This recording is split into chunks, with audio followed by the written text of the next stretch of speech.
who have supported today's event. I would like to appreciate our sponsor from PT ASA, who has been our supporter for this international event. And a warm welcome to more than 2,300 participants, and also to Director Poltekkes Kemenkes Surabaya, Dr. Gigi Bambang Hadi Sugito, Chairman of Technology Laboratory,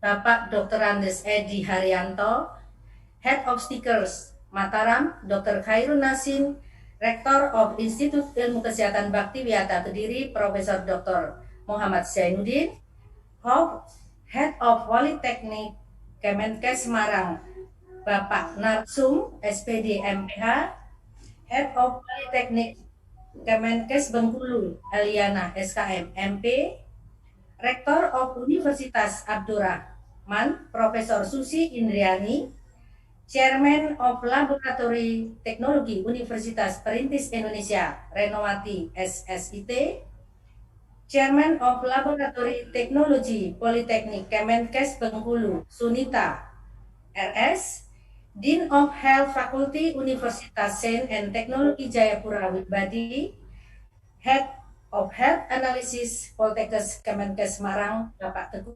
Budiarjo. And all participants from various universities around the world for attending this webinar. World Immunology Day is an annual held in postgraduate school conducted by Master in Immunology program to celebrate World Immunology Day.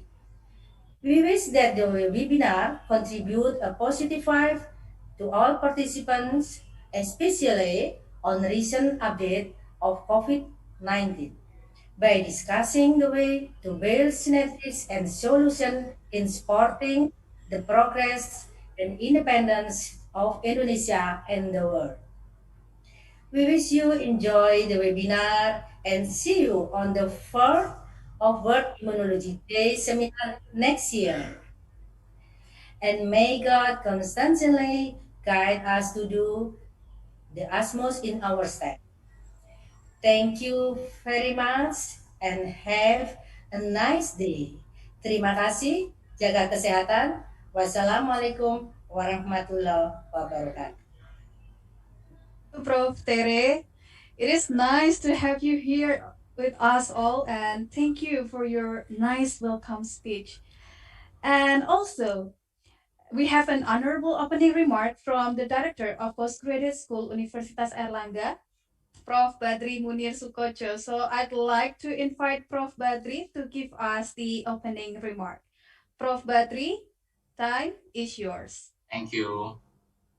The honorable speakers, Professor Dr. Ariati from Universitas Airlangga, Dr. Gatot Sugiarto from Universitas Airlangga, Dr. Robertus S. Kaunang from Loma Linda University of the United States, Dr. Muhasmi Mohammed from University of Malaya, Malaysia, and also Dr. Arif Rahman Nurdianto, our alumni and also practitioner, and of course the host, Professor Teresia Indah Budi, as the coordinator of study program, Master of Immunology, and also the honorable sponsors, supporters, participants of this seminar. Assalamualaikum warahmatullahi wabarakatuh. Good morning, everyone. The third World Immunology Day is the annual international webinar program to celebrate the World Immunology Day on April 29. It was brought to life by the European Federation of Immunological Societies in 2005 and became the international event on 2007. The main objective is to strengthen the general public's awareness of immunology as a basis for individual health and well-being. Currently, we are entering the second year of global pandemic COVID-19.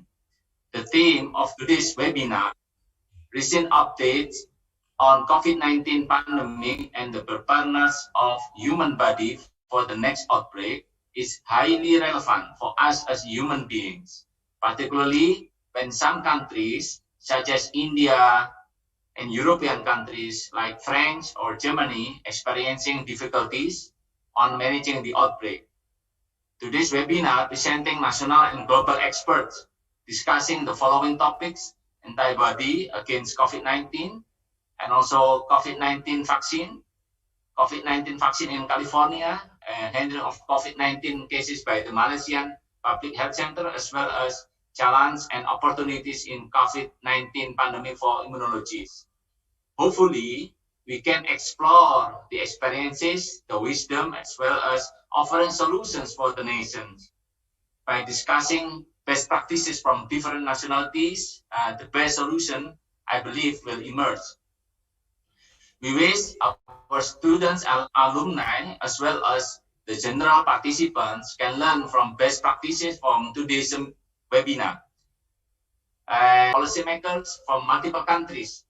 Hopefully, we will reciprocally support each other by conducting guest lectures, staffs, and student exchange, as well as joint research. So please give big applause to all the honorable speakers, and thank you to all of the participants, particularly to Master of Immunology, Postgraduate School of Universitas Airlangga. Thank you and have a wonderful and insightful webinar. Wassalamualaikum warahmatullahi wabarakatuh. Thank you, Prof. Badri, for spending your time and for our International Webinar Day. And thank you for the opening remark. I quoted your speech before that. It is for offering solutions to the nations. It's very insightful, and I believe this international webinar will also be fruitful for all participants here. Thank you, Prof. Badri. And I guess everyone in here seems like not very in a high spirit to listen to the materials that will be presented by the speakers, by our several competent speakers. But before that, I know everyone will agree with me that a photo can bring us 1,000 memories. So, in this unforgettable day, let us take an online photo session through this Zoom. So I will count to 3, and everyone please put your best smile, beautiful and widest smile on your face, ya. And then the competitors will take a screenshot on this Zoom. Untuk para peserta silahkan dipersiapkan senyumnya yang terbaik, yang lebar gitu ya, karena kita akan mengabadikan Zoom ini, sesi international webinar ini dengan melalui foto. Jadi panitia akan meng-screenshot begitu ya. Oke, ready? I will count to 3 ya. Saya akan hitung sampai hitungan ketiga. Oke, 1, 2, 3. Smile. Okay, once again ya. 1, 2, 3. Smile. Thank you everyone for putting the best effort in taking the picture. Everyone seems so beautiful and handsome today. And the next session will be a discussion session that will be moderated by Ms. Yohanita Wendy Hidayat, SKGM Immun. So Ms. Yohan, please say hello to our participants today. Thank you, Ms. Also, I'd like to remind you all that in order to get the e-certificate, you must complete and fill out these 3 links, such as the registration link, and then the attendance link, and the evaluation link. The attendance link and the evaluation link will be given to you later on this Zoom chat by the committees. And also, we have several appealing door prizes for the participants. So we are going to have a lottery with the name of participants whose questions are chosen. Oke, jadi untuk para peserta kami mengingatkan sekali lagi bahwa untuk mendapatkan sertifikat, para peserta harus mengisi 3 link. Yang pertama, link registrasi, yang kedua, link kehadiran, dan yang ketiga adalah link evaluasi. Untuk link kehadiran dan link evaluasi akan diberikan oleh panitia melalui kolom chat Zoom nanti ketika menjelang akhir acara. Dan juga kami akan mengadakan door prize nih untuk para peserta yang penanya juga yang pertanyaannya muncul dalam kolom chat Zoom nanti akan diundi begitu ya melalui Lucky Wheel. Okay, before we move to the next station, so please don't go anywhere. Stay tuned, and we'll be back after the commercial break.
Assalamualaikum warahmatullahi wabarakatuh. Ladies and gentlemen, colleagues, speakers, and participants, I'm Yohanita Wendy Hidayat, the moderator of today's seminar. I'm very pleased to see you here and welcome all of you to this international webinar, World Immunology Day, recent updates on COVID-19 pandemic and the preparedness of human body for the next outbreak. This seminar is conducted by Master of Immunology Postgraduate School of Erlangga University, sponsored by PT Anugerah Sentosa Abadi. In this webinar, there will be 5 interesting and up-to-date topics about COVID-19 that we will discuss with the global speakers who are very expert in their fields. We will have 2 question and answer sessions after the second speaker finishes her presentation and after the last speaker finishes their presentation.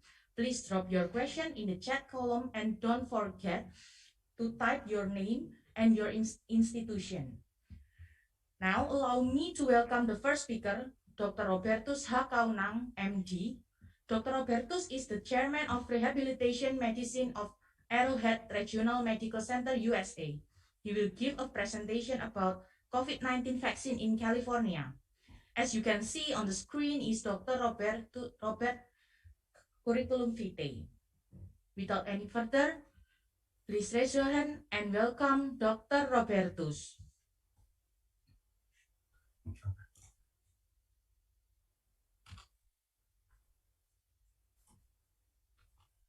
Good morning, everybody. Are you able to hear me? Yes, very clear. Okay. My name is Robert Kunang, and I'm an alumni of School of Medicine, Erlangga University, graduate in 1977. I'm a physical medicine and rehabilitation specialist. So in handling this COVID-19, I stay at the back end, not at the front line. But it's quite important that we rehabilitate patient with COVID-19 to the maximal and optimal function. I'm not an expert in the infectious disease or vaccine, but I will share my experience of catastrophic injuries that is caused by virus and also by effect of vaccine. Prior to the COVID-19, I see approximately 5 to 10 Guillain-Barré, which is a quite nasty neurological condition, but fortunately not as nasty as the COVID-19. The Guillain-Barré is a weakness that is caused by abnormality at the radicular nerve, which also involve the autonomic system and respiratory system, and there's a high mortality, but also high morbidity. As I had put here references, the Guillain-Barré is caused by bacteria and virus. In the Netherlands, study has identified that Campylobacter jejuni is very high in the Guillain-Barré, and the strongest evidence in 1976 and in 1977 that swine influenza vaccine is associated with a high number of Guillain-Barré. During this COVID, in April 2020, Guillain-Barré was identified in China. There's about 1 patient reported in April 2020, and 5 patients of Guillain-Barré reported in Italy. Also, studies have identified that Guillain-Barré is associated with rabies vaccine and other vaccine, for you are interested in following the Association of Vaccine and Guillain-Barré Syndrome, please take this reference below. Most of Guillain-Barré is managed in an intensive care because it involves respiratory distress. When the negative force pressure is 20 centimeter water, then the patient need respiratory support to be able to survive. The Guillain-Barré is thought to be a cellular and a humoral immune mechanism. The antibody cross-react with special ganglioside and glycolipids, causing abnormality at the nerve root. As I had indicated, the Dutch or the Netherlands had identified Campylobacter jejuni and cytomegalovirus. April 2020, 1 Guillain-Barré reported in China, 5 in Italy, and in June 2020, United States reported Guillain-Barré linked to COVID-19. Also in 1992 and 1994 influenza, it was recorded that 1 Guillain-Barré per 1 million influenza vaccination.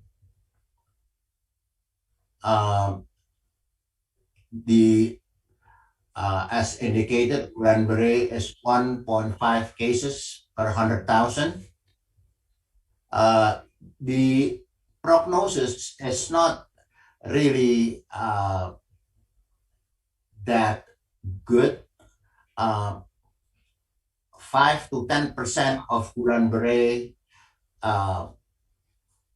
is receiving ventilator support, and the worst Guillain-Barré can cause a quadriplegia within 24 hours of onset.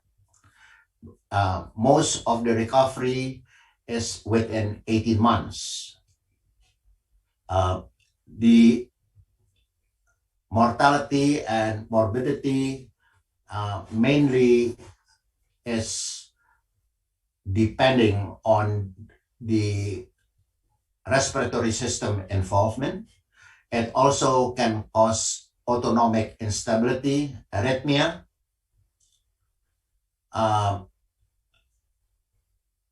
The Guillain-Barré antibody has been identified, antibody to GM1, antibody to GQ1B,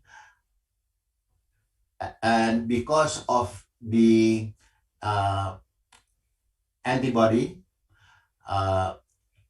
involvement, treatment of Guillain-Barré is IVIG, intravenous immunoglobulin or plasma exchange.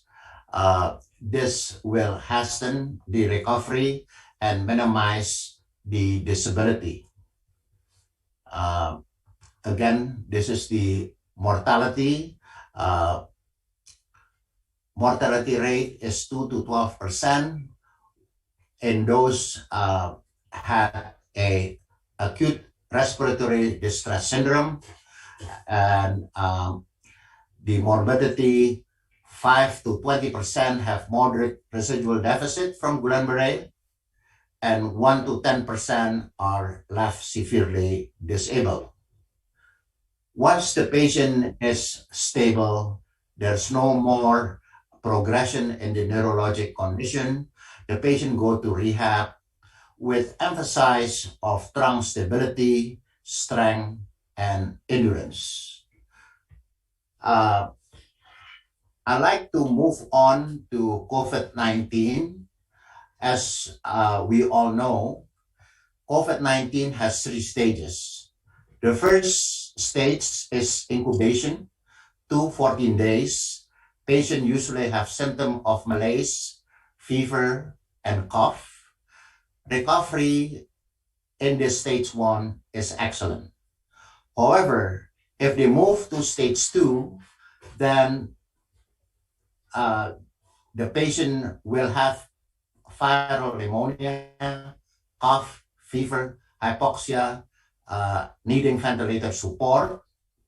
And if it moves to stage 3, then the patient, aside from having acute respiratory distress, also has heart failure, septic shock, coagulopathy, acute cardiac injury, and acute kidney injury. Now, why do I present with introduction of Guillain-Barré? As you see on stage 2, on stage 3, where the respiratory system is involved, our colleague at the front line, the ICU physician, pulmonary physician, are confused and lost. They do not know on how to overcome the hypoxia that is produced by copious, large, thick mucus in the uh, pulmonary system. Uh, uh, on the first stage, if patient has symptom of uh, flu and positive COVID-19, the first treatment is Regeneron. As you remember, in October 2020, President Trump was advised by his team of doctors that he has a positive um, COVID-19 and he has flu-like symptom. He was given Regeneron, and like other patients, Regeneron seems to prevent the need of hospitalization. When the patient is affected to the pulmonary system, then the patient will be given remdesivir. And as I indicated, the doctors, primary care physician, was initially confused and lost because they are not able to know the exact ventilator setting to overcome the hypoxia and the large mucus. Luckily, in rehab, when the patient is sent from ICU and go to recovery, going to rehab, the patient still have somewhat mucus and postural drainage, which the main key treatment in spinal cord injury, quadriplegia, cervical injury, C5, C6, they have the same characteristic as the COVID. They produce a large mucus that is thick and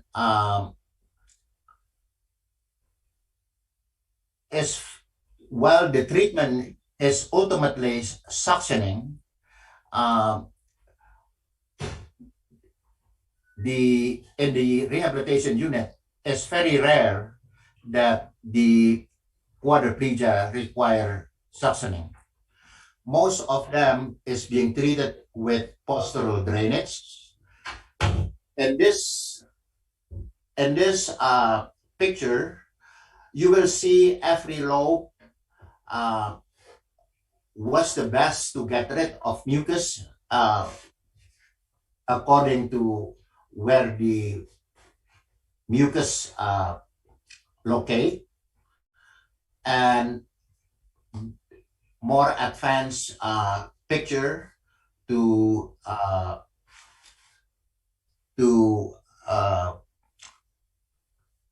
drain the mucus system. in rehab, while we are at the back line, we interact a lot with pulmonary physician as well in ICU. We discuss about our experience in treating quadriplegic. And initially, the idea of postural drainage was not really considered as a key element of treatment. However, when most of physicians lost their thought on how to best to get rid of the secretion, they finally admit that postural drainage should be a key element in treating of respiratory distress in COVID-19.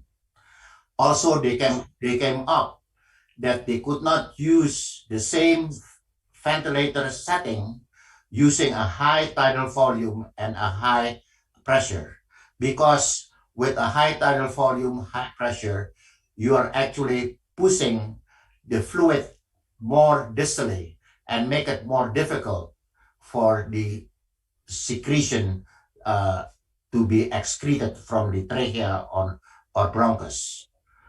As I told you, this is a sample of Regeneron. First treatment as an outpatient and prevent inpatient. Remdesivir, when it go to the pulmonary systems, where there's a lot of production of mucus, and this another brand of remdesivir, and this is another brand of remdesivir. During the COVID-19, this is one of the hospital that I work with, is Arrowhead Regional Medical Center. It's actually a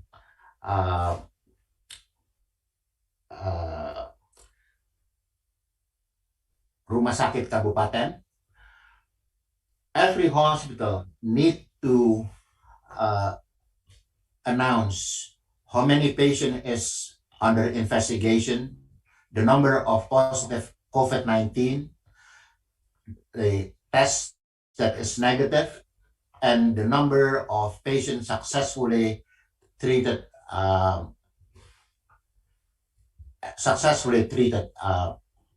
and discharged home. This is a typical activity in ICU of COVID-19 floor.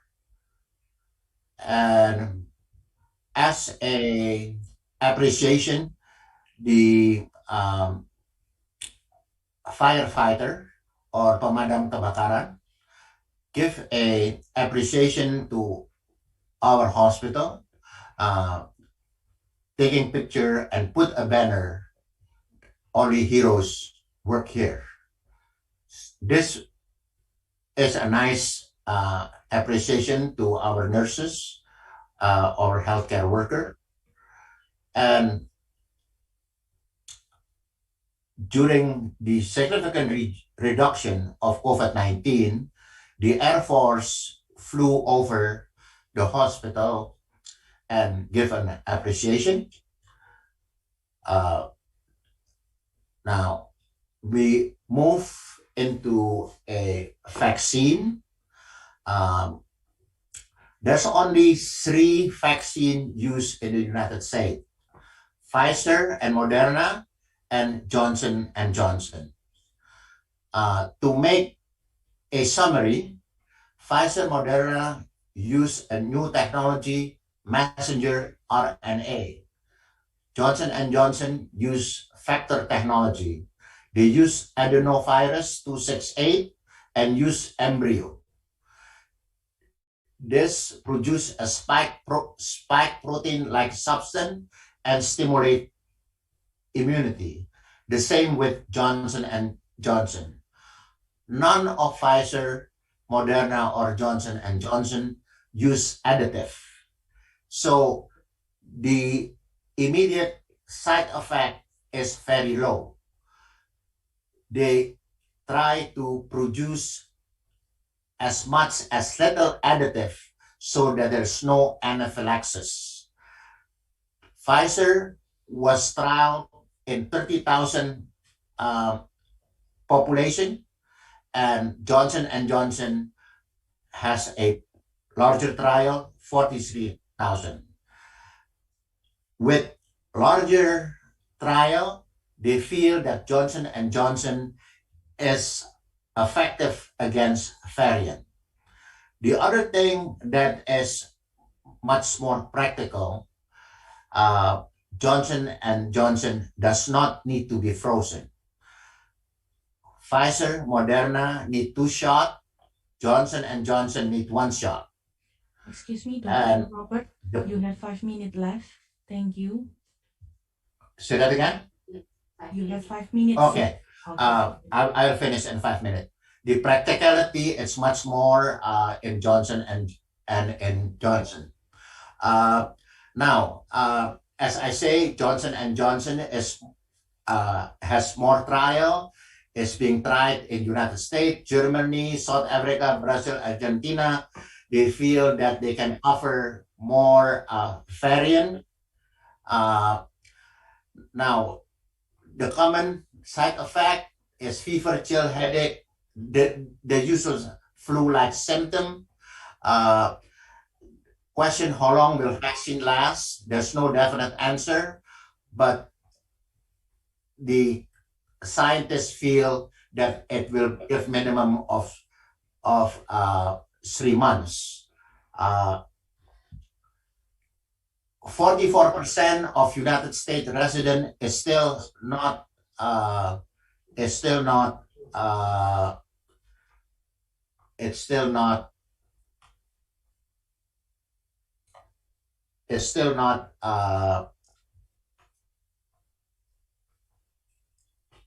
vaccinated. Recently, Johnson & Johnson gave a sinus thrombosis. It was paused for a week, but now it's being a green light again to be given because they feel that the incidence is only 15 in 8 million vaccination.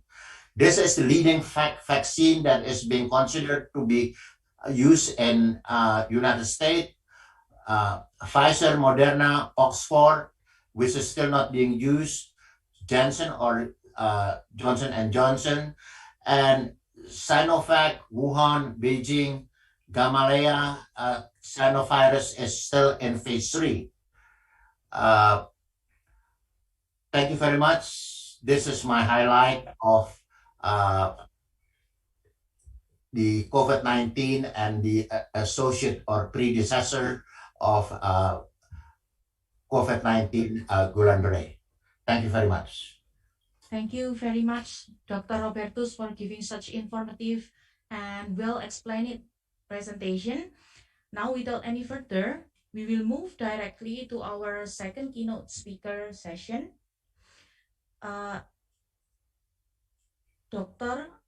Professor Dr. Aryati, medical doctor, Master of Science Specialist in Clinical Pathology. Now on the screen you can see it's her curriculum vitae. Without any further, please welcome Professor Dr. Aryati, Master of Science Specialist in Clinical Pathology. Dr. Aryati, the time is yours.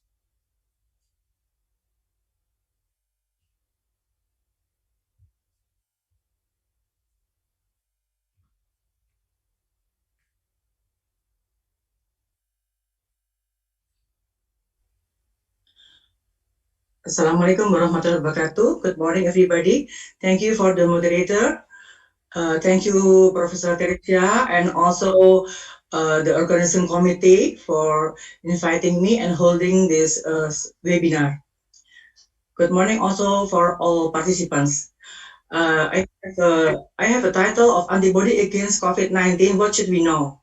I will speak in Bahasa, but the other audience can also see the slide in English.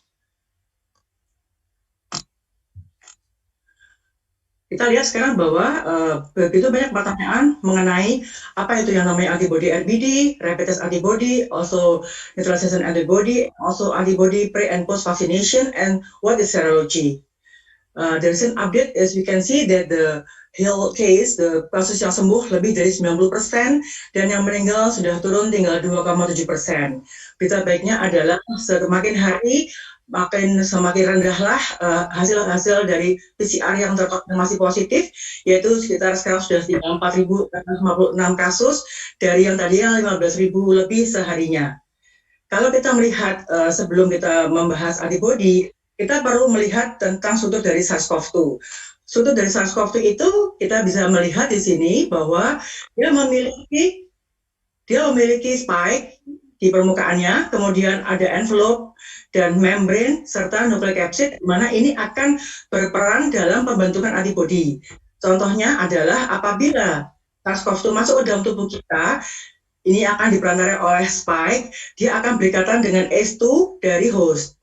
Nah, bila dibentangkan SARS-CoV-2 ini, ya, dia memiliki ORF1A and 1B, and also multiple target others like spike, envelope, membrane, and also nucleic capsid. Bila seseorang masuk SARS-CoV-2 ke dalam tubuhnya, maka akan berikatanlah ACE2 dengan ACE2 dari host tersebut, di mana? Misalnya di paru-paru, dia akan sesak nafas. Kalau dia berikatan dengan di usus, maka dia akan diare. Dan dengan masuknya SARS-CoV-2 tadi, dia akan melalui viral replication and then show to antigen presentation. Jadi adanya APC, antigen presentation cells ini, dia akan memproses adanya imunitas seluler maupun imunitas humoral.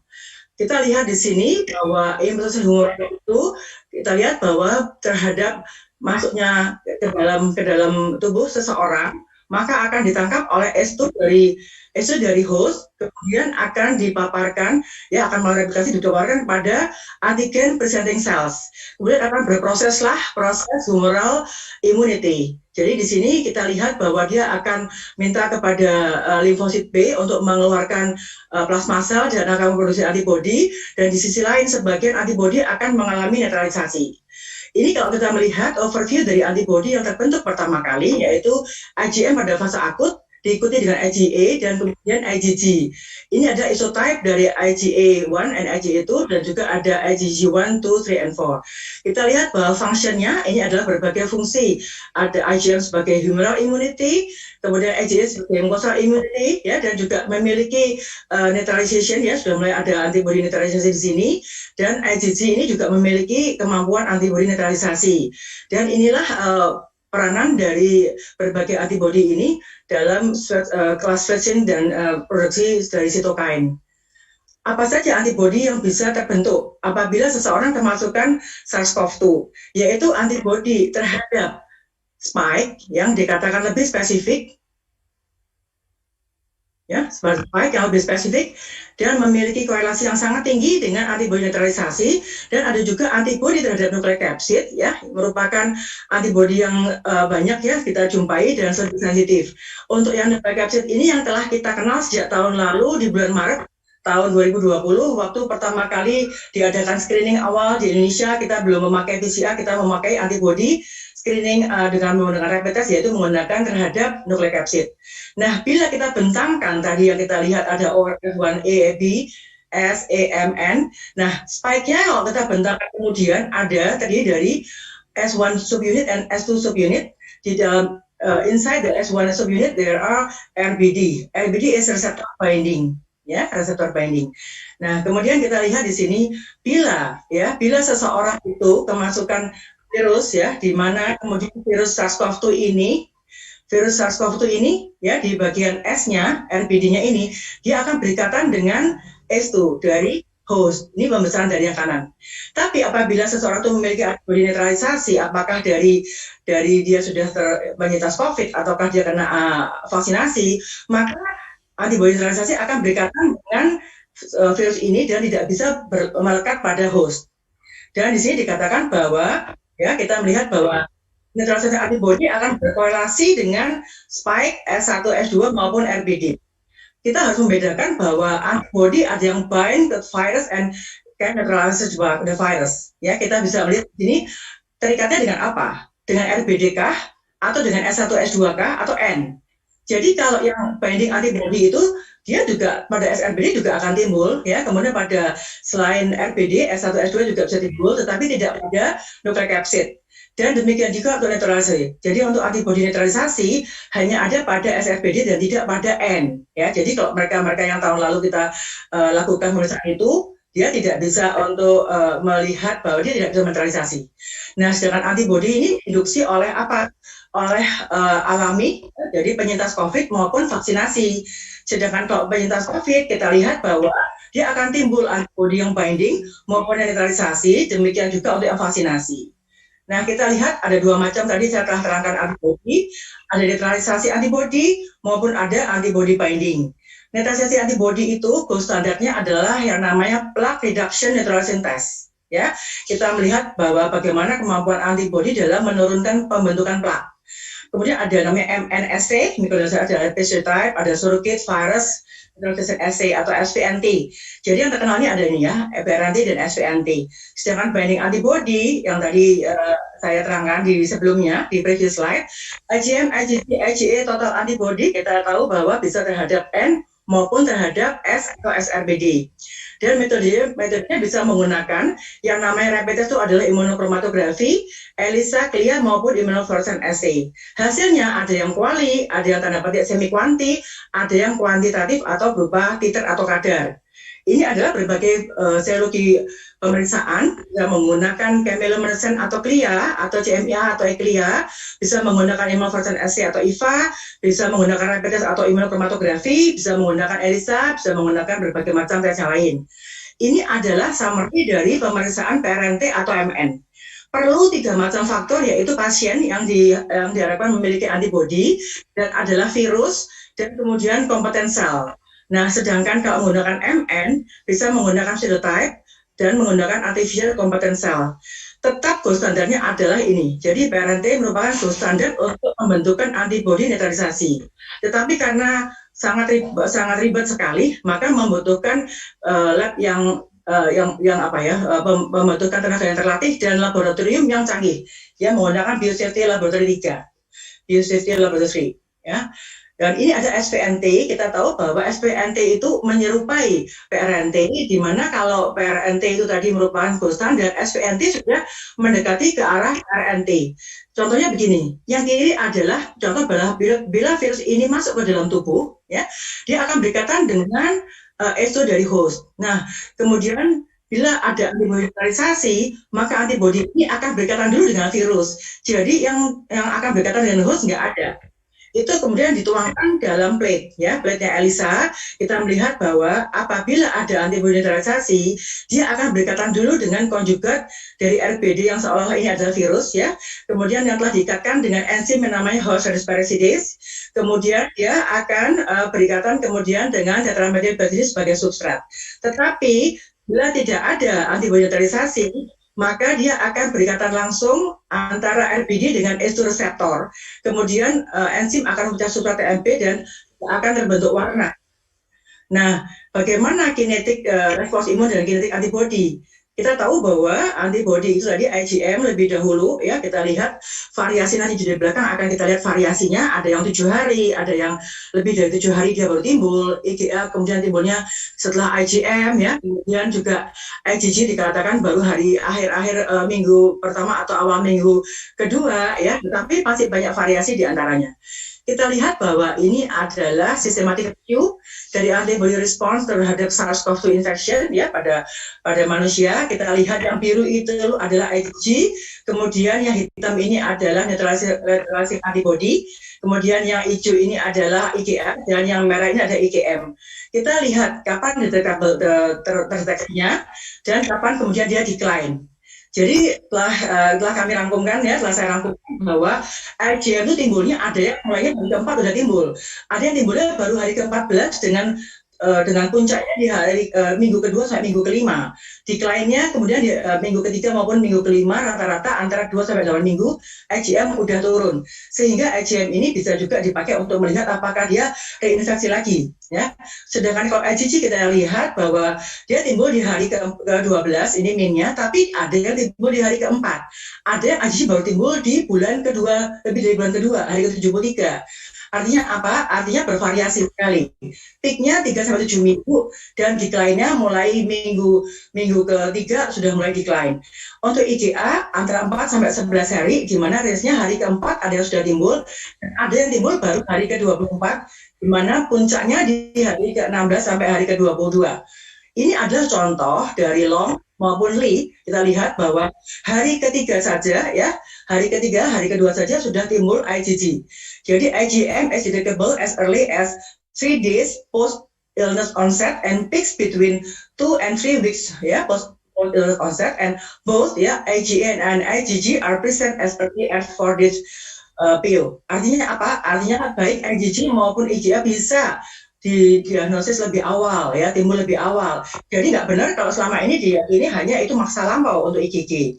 Nah, kita lihat ini ada lagi dari long mengatakan bahwa ada 26 yang diikuti, kemudian ternyata ada 10 pasien yang IgG-nya mendahului IgM.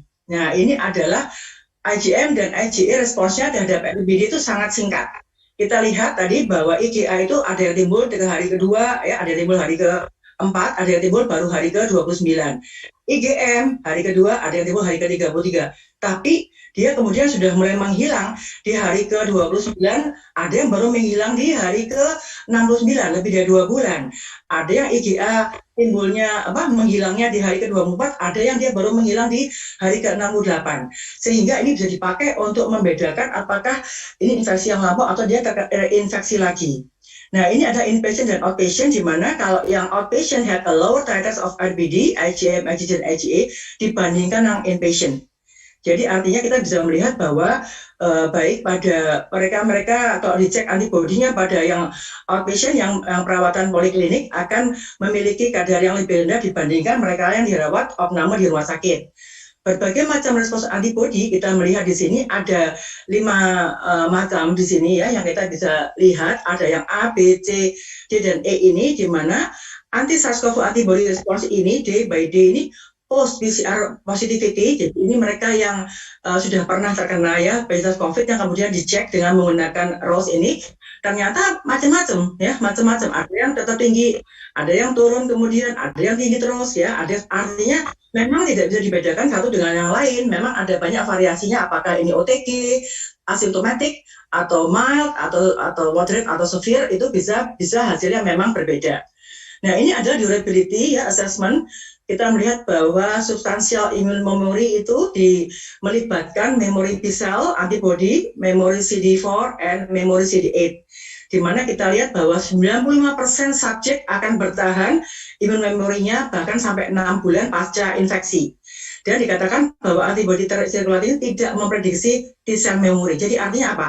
Imunitas humoral dengan imunitas seluler itu tidak selalu linear, ya, tidak selalu linear. Jadi bahwa SARS-CoV antibody itu tidak mencerminkan, ya, richness and durability dari immune memory ini. Ini yang mungkin bisa nanti membantu kenapa hasilnya sekarang ini sering ada yang non-reaktif setelah vaksinasi atau mungkin yang kadar rendah.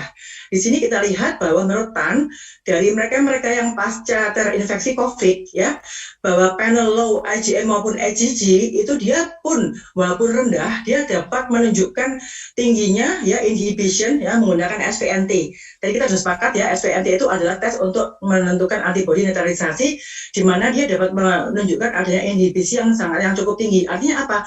Nggak usah khawatir juga kalau misalnya antibodinya itu ternyata tidak terlalu tinggi. Nah, bagaimana respons pasca vaksinasi? Ini ada 4 skenario yang kita lihat, di mana mereka yang terinfeksi atau vaksinasi bisa melihat bahwa yang A dan B, ya, yang A itu yang warnanya coklat dan yang B yang warnanya merah, itu mereka meningkat di atas protective titer ya. Jadi ini masih suatu skenario ya, belum benerannya ya, bahwa dikatakan bahwa ada skenario bahwa mereka yang terinfeksi atau tervaksinasi, dia pertama kali tinggi, kemudian dia akan decline turun tapi tetap di atasnya titer protektif. Sedangkan yang pasien yang lain yang C dan D, dia bisa aja pertama kali meningkat kemudian cepat hilang. Ya, jadi berarti tetap perlu protokol kesehatan 5M. Ini adalah menunjukkan dari berbagai macam vaksinasi ini, kita lihat bahwa imunogenisitasnya kita harus lihat tidak hanya imunitas humoral, tetapi juga imunitas seluler ya. Misalnya Astrazeneca, misalnya juga Sinovac yang masuk di Indonesia, ini adalah kalau menggunakan antibodi neutralisasi 27,6 ya, sedangkan kalau menggunakan Astrazeneca demikian ya. Sedangkan kalau untuk yang imunitas selulernya bisa dilihat dengan CD4, CD8 ataupun ELISpot. Nah, kalau kita lihat ini ya, kalau menggunakan mRNA yang memproduksi kadar yang tinggi dari antibody binding maupun antibody neutralisasi, yang perlu adalah di sini kita lihat. Jadi idealnya ya setelah hari ke-28, jadi hari ke-29 rata-rata sudah mulai meningkat. Ini menggunakan assay neutralisasi tadi yang assay untuk antibody neutralisasi, hari ke-29 dia sudah meningkat ya, rata-rata di hari ke-29 ke atas. Jadi jangan cepat-cepat kalau mau memeriksa antibody walaupun memang tidak diperlukan ya. Kalau misalnya memeriksa itu jangan cepat-cepat kan ternyata dia memang timbulnya harus setelah hari ke-28. Sedangkan kita melihat geometric mean-nya untuk mereka yang umurnya muda di bawah 56 tahun lebih tinggi kadarnya dibandingkan yang lebih dari umur 56 tahun. Ya, kita lihat ini adalah contoh dari mereka yang pasca penyintas COVID ya, kemudian mereka penyintas COVID kemudian dicek ini ya pre-nya, kemudian divaksinasi. Ternyata meningkatnya sangat tinggi, ya. Meningkatnya sampai 40 kali lipat ya. Kita bisa ngecek di sini bahwa ternyata yang kiri maupun yang kanan sama-sama menunjukkan tingginya kadar pasca vaksinasi mereka yang penyintas COVID yaitu sampai ribuan. Ya, ini menggunakan diasorin. Nah, faktor apa saja yang mempengaruhi imun respons terhadap vaksinasi? Ada intrinsic, ada perinatal host, ada extrinsic factor, ada behavior, nutrisi, lingkungan, faktor vaksin itu sendiri ya, tipe yang mana, dan pemberiannya. Nah, ini adalah contoh dari berbagai macam merek-merek yang beredar untuk antibodi. Kita lihat bahwa ternyata walaupun ini 1494 nggak sama dengan 96 dari Roche, nggak sama dengan 230 dari diasorin ya. Ini sekarang sudah mulai ada upaya untuk menyamakan ya, tetapi tidak semuanya bisa menyamakan sehingga tidak bisa saling menggantikan. Kalau mau periksa satu alat aja tidak bisa interchangeable walaupun udah dikonversi terhadap WHO binding unit per mililiter. Ini contoh dari seseorang yang terinfeksi 8 bulan yang lalu, ternyata dia coba dicek semuanya RP-nya 512, ternyata IgG-IgM ini terhadap N-nya sekian ya, masih tinggi juga walaupun sudah 8 bulan, dan ini adalah terhadap N juga, tapi total antibodinya masih tinggi juga ya. Jadi rekomendasinya bagaimana antibodi bisa dipakai untuk diagnosis, surveillance, untuk plasma converter maupun vaksinasi. Ada tempatnya enggak? Ada tempatnya di WHO 11 September 2020 yang mengatakan antibodi bisa digunakan apabila 2 kali NAT negatif ya. NAT itu nucleic acid amplification testing atau PCR ya, yang teman-teman mungkin taunya PCR. Nah, itu apabila dia negatif dua-duanya padahal curiga ke arah COVID ya, kita lakukan antibodi ini ya, antibodi yang kuanti atau kuanti. Ini adalah contoh ya yang dikeluarkan oleh FDA. Kita lihat bahwa ini untuk khusus plasma konvalesen. Tetapi nilai-nilai cut off ini dari berbagai macam reagen ini tidak menunjukkan itu adalah kadar proteksinya ya, tetapi ini yang dianjurkan untuk mereka-mereka yang akan mendonorkan plasma konvalesennya. Giuseppe Lippi dari Italia mengatakan bahwa SARS-CoV-2 antibody ini perlu loh diperiksa sebelum vaksinasi karena jumlah vaksin yang sekarang tidak banyak, mungkin untuk prioritas seronegatif vaksin yang masih negatif atau non reaktif, maka prioritas untuk vaksinasi lebih baik dilakukan ini pemeriksaan antibodi sehingga bisa untuk prioritas vaksinasi. Tetapi kemudian CDC 5 Maret mengatakan bahwa not currently recommended for assessing immunity ya following vaccination because the clinical utility of post vaccination testing has not been established ya. Jadi Jadi karena memiliki berbagai variabel sensitivasinya, maka tidak diauthorize untuk assessment immune response in vaccinated people. Karena nanti tambah bingung ya, kalau nggak ngerti malah bingung. Dan dikatakan bahwa serologi korelasi dengan protection belum ada, nilai kadar proteksinya berapa sih, belum ada. Maka dianjurkan periksalah untuk cellular immunity juga ya, kalau memang kita curiga adanya hasil antibodi yang non reaktif tapi imun selurnya itu belum diperiksa. Jadi memang ini tidak mudah memeriksanya.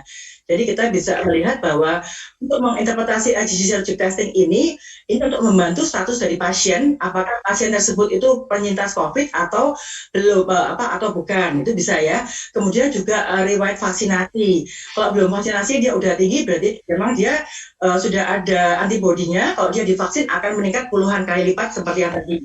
Ya, jadi juga bisa membedakan apakah antibodi ini untuk melihat mereka yang sebelum divaksin tadi dengan yang divaksinasi. Namun sayangnya karena Sinovac inactivated, jadi artinya sebelum maupun sesudah kena penyintas COVID maupun karena vaksinasi, kadang-kadang nggak bisa dibedakan, tetapi kita kadang-kadang bisa melihat dari kadarnya. Jadi tidak mudah memang menginterpretasikannya. Nah, ini adalah gunanya antibodi ya, mirip dengan yang tadi ya. Saya langsung aja ke neutralisasi serum bahwa kita sekarang sudah melihat berbagai macam mutasi ya. Ada mutasi B117, ada B1351 ya terhadap spike ya. Di mana ada penelitian dari Wang yang mengatakan menggunakan PRNT ini ternyata mereka-mereka yang memiliki mutasi dari B1351 ini dari antibodi neutralisasinya lebih rendah dibandingkan yang lain. Jadi have a lower neutralization titers against the virus ya. Jadi artinya tuh kalau dicek dia akan lebih rendah dibandingkan yang lain kalau dia memang ada mengalami mutasi. Dan demikian juga pasca infeksi atau vaksinasi ini beda referensi ya. Sebagai take home message-nya, there are two common antigenic target of antibodies, nucleic capsid and spike. Ya, kita tahu bahwa nucleic capsid itu lebih sensitif ya untuk serokonversi, jadi bisa dipakai untuk complementary bersama-sama dengan PCR dan pemeriksaan laboratorium yang lain seperti CBC, complete blood count, dan CRP. Dan untuk spike yang korelasi dengan neutralization antibody. Antibody production depend on various factors ya, vaksinnya diberikan, host factor ataupun jenis assay type-nya apa. Apakah antibody terhadap N, terhadap RBD, dan jenisnya yang immunochromatografi, ataukah CLIA, ataukah IVA. Ini no-nya, ini salah ya no-nya ya. There are currently international standardized neutralizing antibody test, tapi tidak semuanya. Jadi artinya ini beberapa itu memiliki international standard, tapi tidak semuanya yang berkorelasi dengan antibody kualitatif. Tapi yang pasti belum ada titer dari seroprotektif, ya belum ada. Mau melakukan serum antibody tidak direkomendasikan, tidak diperlukan. Tetapi kalau mau melakukan sendiri, lakukanlah secara serial di alat yang sama, dengan reagen yang sama, di lab yang sama, ya. Dan harus hati-hati dalam menginterpretasikannya. Jangan malah bingung ya, karena sekarang banyak yang mereka tadi bingung. Dan baik mereka-mereka yang terinfeksi alami ya, artinya penyintas COVID ataupun vaksinasi, akan juga memiliki imunitas humoral maupun imunitas seluler. Sekian, ini adalah berbagai medsos dari Paklin ya, dan ini adalah kami dari tim advokasi vaksinasi bersama Dr. Gatot. Jadi apakah ada untuk bentuk antibodi, apakah ada pemeriksaannya? Ada ya, tetapi perlu nggak? Jawabannya nggak perlu, karena kalau periksa nanti bingung malah sulit kita menjawabnya. Jadi antibodi yang diukur di lab medis tidak menggambarkan proteksi ya, tapi memang bisa menggambarkan antibodi neutralisasi tanda petik ya. Jadi menurut standar WHO tingkat proteksi tubuh memang idealnya menggunakan gold standard PRNT, namun sekarang yang ada di lab itu yang similar ya, yang memiliki agreement terhadap itu. Sekian, terima kasih. Wassalamualaikum warahmatullahi wabarakatuh. Thank you, moderator. Okay. Thank you, Prof. Aryati, for the well-explained and on-time presentation. Surely we got a lot of insight from her presentation. And now, before we entering our Q&A session, we will have a short commercial break for PT Anugrah Santosa Abadi. Thank you once again, PT Anugrah Santosa Abadi, for supporting our events.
once again for PT Anugrah Santosa Abadi to support supporting our event. Now I already have some question for all of you, the participant.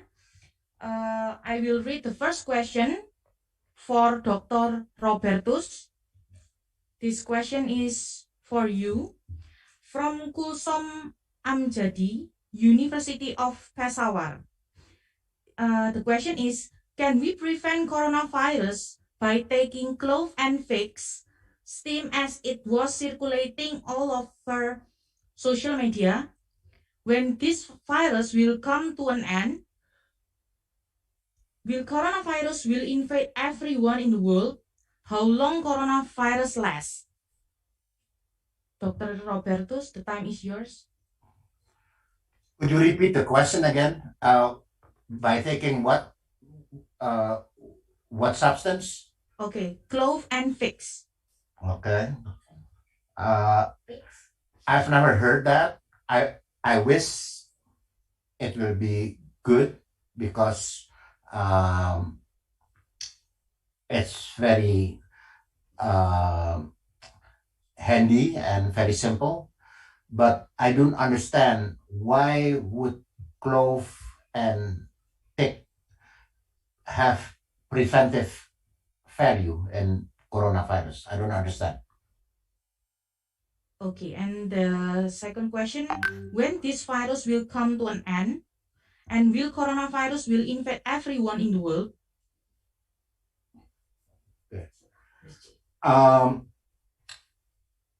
I think coronavirus will come to an end if everybody or probably more than 95% have immunity. That will prevent spread from a person who have COVID-19 spreading to another one. I had a recent discussion that at this time, virus COVID-19 infect the another person one-to-one.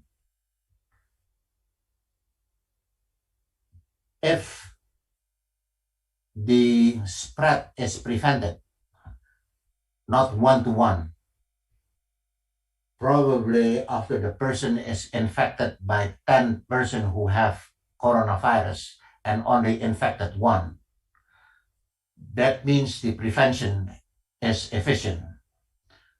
I do not know the number, but right now it seems that the spread ratio is 1-to-1 still. Okay. Thank you, Dr. Robertus, for the explanation for the first question. And now we move to second question, also for Dr. Robertus. It's from Ahmad Kusuma from Postgraduate School Erlangga University. We know that Indonesia is a tropical island with many ethnic with different characteristics of life. We also know that SARS-CoV-2 is RNA type virus, but why government only use Sinovac, which is still in phase 3, while Pfizer and Moderna have been authorized? Authorized in Indonesia, you mean? In the state. Well, as I show you at my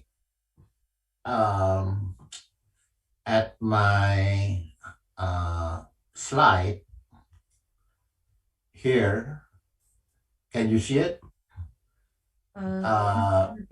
Sinovac is still in phase 3 in United States. Okay. Only this 4 is being authorized. That means this 4 has passed the phase 3. Sinovac, Wuhan, Beijing, Gamaleya, CanSino, and Novavax still need to pass phase 3. As far as Indonesia being a tropical country is always warm, it's my personal opinion that the warmer weather uh, is not a conducive for the coronavirus. In United States, COVID-19 peaked in winter and in other cold weather.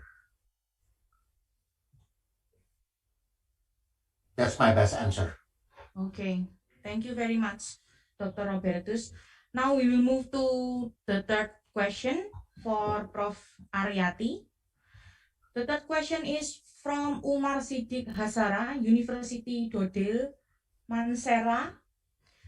What is the difference between COVID-19 and seasonal allergies, and those having seasonal allergies increase risk of contracting COVID-19 or having more severe symptoms if I do contact COVID-19? And can we prepare our body against COVID-19 by using medicine of seasonal allergies, both having same symptoms, and why COVID-19 mutate themselves so quickly? Thank you. Prof. Aryati, the time is yours. Yeah, okay, excuse me, Ms. Yuanita. Could you please send me the question? Okay, I So will. I can read because seasonal allergic correlate with the COVID-19. You mean because Dr. Gatot is the expert of the allergic. I think it is not mine. The question is not for me. I think because the guide of people, which is the question. I send you in the group, Prof. Okay. Umar Siddiq, what's the difference between COVID-19 and seasonal allergies? What do you mean the difference between COVID-19 and seasonal allergies? Because it's different. Yeah, we know that the COVID-19 have a similar symptom with other febrile infection, such as dengue, such as chikungunya, or such as other febrile infection. But with allergy, I think it's very different. And then those having seasonal allergies, my risk contracting. Oh, I know. Perhaps Dr. Umar Siddiq asked about he has also seasonal allergic, yeah, and risk of contracting COVID-19 or having more severe symptoms. I don't know because it is not mine. Yeah, it is not mine. It is not my topics. Yeah, perhaps Dr. Gatot can answer that. Another question, perhaps Dr. Miss Yuanita. Okay. The second question is from Dedi Adam, Poltekkes Surabaya. Whether the antibodies that are formed either from exposure to the virus or by vaccination can be protect the host for subsequent exposure to the virus, and how long that antibodies protective power will be? Okay. Can it be for life? Thank you, thank you, Mr. Dedi Adam or Dr. Dedi Adam. Whether the antibodies that are formed either from exposure or virus or vaccination, you mean that antibodies from the viral infection, self-natural infection, or from the vaccination?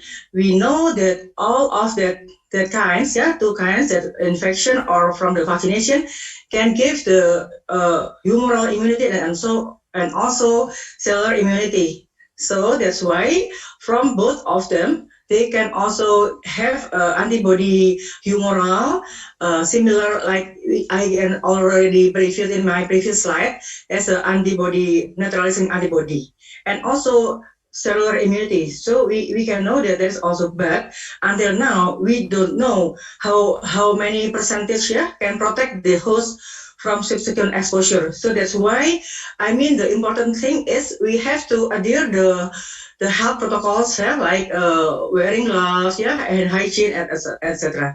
So we don't know yet until now. We don't know yet until now how about the protectivity of the antibody against SARS-CoV-2, even is it infection or also vaccination? Is it already? Thank you. Okay. And how long the antibody protective? Yeah, because we don't know about the protective. Yeah, so that's why I don't know, and also the WHO also don't know. CDC also don't know about the antibody protective until now. Not yet the titer, but we can know from the antibody in the whole. Yeah, we can see that the IgM, IgA, and IgG. So in a commercial product, we can see IgM against COVID-19, against nucleic acid, or against RBDS, yeah, or total antibody against RBD, yeah, RBD spike. We can measure that, like I already showed in my slide. There's a different between several kind of tests. Yeah, it is different. So if we want to check for the antibody, check in the same reagent, in the same machine, yeah, and also in the same method, in the same laboratory. So we can see the titer of the antibody, yeah. And I think Ms. Yuanita, there is so many question, yeah, many question about the RT-PCR swab, yeah, even already 2 times PCR negative, but also the clinical sign, yeah, and the laboratory and radiology also approve that. But how about the mutation? Yeah, so I will ask about several questions about that. That now in Indonesia we have RT-PCR usually use the target such as nucleic acid, yeah, and then envelope and also RDRP, yeah, from the ORF 1A 1B. But the target gain of the PCR from the spike, yeah, like the mutation, several mutation, is it the target is spike protein.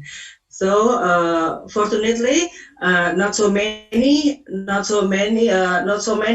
region using target gene S in Indonesia. So that's why until now we still can achieve, yeah, we can still achieve the positive result from the result of the PCR, yeah. And then also from the spike, yeah, from the target can spike, we know the primer, it is not influenced by the mutation. So don't worry about that. Also immune escape mutation against antibody against immune escape mutation, is that impact of the specific antibody, yeah. Until now we don't know yet about that, because it is still I think in the develop. But for the vaccine, yeah, the third question for the vaccine, about the inactivated vaccine, yeah, we have to make by yourself. It is from Dr. from Dr. Hanif, yeah. You can wait for the vaksin merah putih, ya. Jadi vaksin merah putih akan segera nanti itu akan insya Allah akan membuat islat lokal SARS-CoV-2 lokal. Jadi semoga nanti itu akan segera dapat digunakan untuk kita. Tetapi akhir tahun ini insya Allah baru ada beberapa yang selesai, tapi belum sampai tahap uji klinik fase 3. Okay, thank you, Ms. Yuanita. Ariati, for the brief answer. Now we will still have time for discussion. I will read the last question. The last question is for Dr. Robertus. Question from Rekta Gessen. There is multi-strain probiotic which able to control the viruses and their mutant and able to modulate immune response as well. How do you think can this such kind product to control GPS? Dr. Robertus, the time is yours. Whether it control Guillain-Barré, right? Yes. You're saying about GBS. Yeah. Correct. the whether the probiotic will prevent GBS. Good question. I do not know. It has not been observed. The GBS is from an immune mediated, not from a single virus or vaccine. It seems a response mediated that will attack the ganglioside at the radicular nerve root. So I do not know the answer. Okay, thank you, Dr. Robertus. Now, for the appreciation for those of you actively participate in this webinar, I will invite my friend Debbie to conduct the door prize session. Debbie, the time is yours. Okay, thank you, Miss Juanita. So with me again, I believe everyone is also waiting for this part, the door prize session. But before that, we have also here joined with us in this international webinar, Prof. Panca, the Vice Director 2 of Postgraduate School, Universitas Airlangga. Thank you, Prof. Panca, for joining with us today. And okay, let's go back to the door prize session. So the committees have several names here from the participants who have dropped the questions on the chat column on Zoom. So please, for the committee, you can show us the lucky wheel. So the committees will spin the virtual lucky wheel on your screen twice. So we will have two winners here. Remember, if your name are shown, if your name is shown on your screen, on the screen, please click the raise a hand reaction on your Zoom. And those who have been on the YouTube session, you can just left a comment. Oke, untuk peserta atau pemenang yang namanya muncul dalam screen, silakan menuliskan hadir begitu ya dalam kolom chat Zoom. Dan untuk peserta yang namanya ada di YouTube, silakan tinggalkan komen. So remember, kalau misalnya tidak meninggalkan hadir begitu ya, tidak menuliskan komen hadir, maka the prize will be taken over to someone else. Okay, we have two prizes here. The first one will get one cell phone, and the second winner will get one EQ Pro. All the prizes are supported by PT Anugerah Sentosa Abadi, PT ASA. And we have the lucky wheel here, and I would like to invite Dr. Robertus. Dr. Robertus, you can say start after I count to 3. Okay, Dr. Robertus?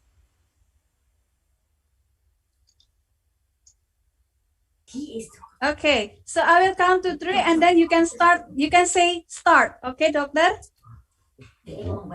Okay. So 1, 2, 3. Start. Okay, good. Thank you, doctor.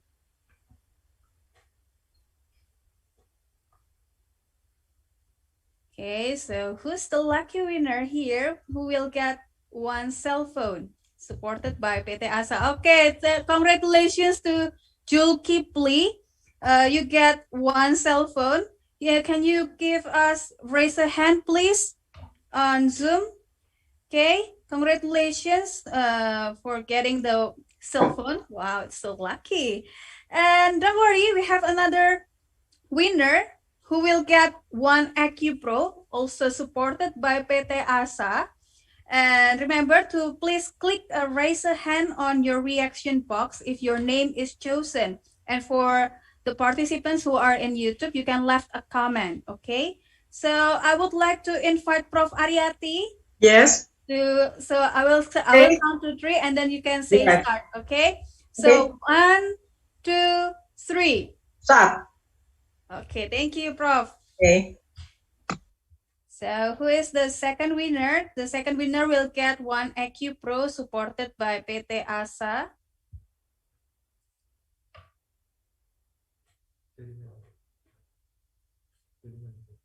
Okay, it's a little bit loading because the connection, I think.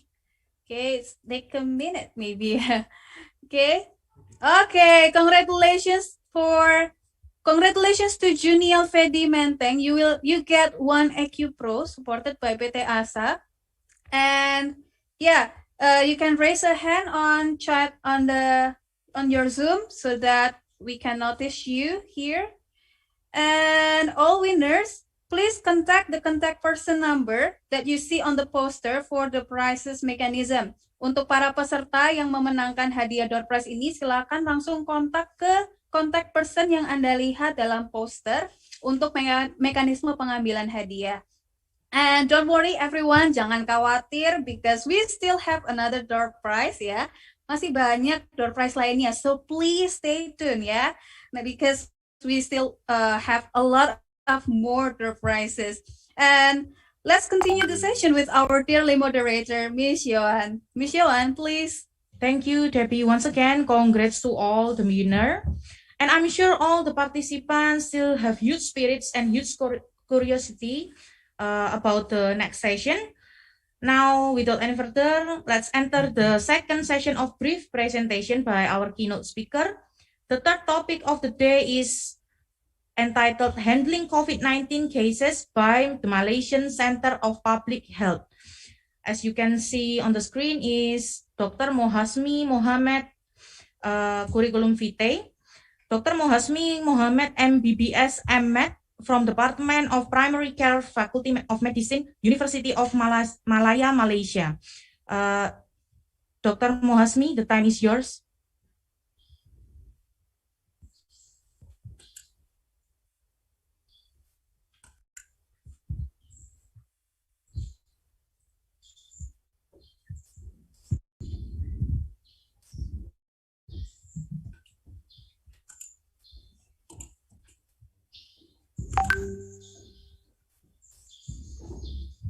Hi everyone, can you hear me? Yes, very clear, Dr. Mohasmi. Thank you. Okay.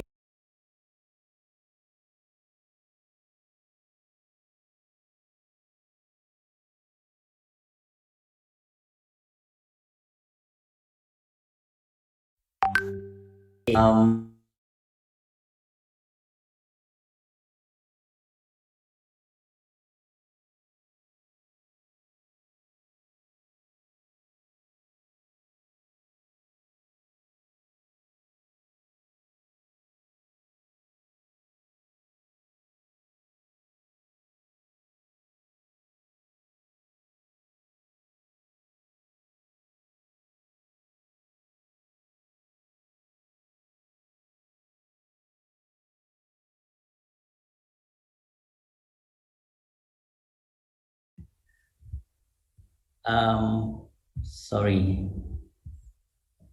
I think there's a bit of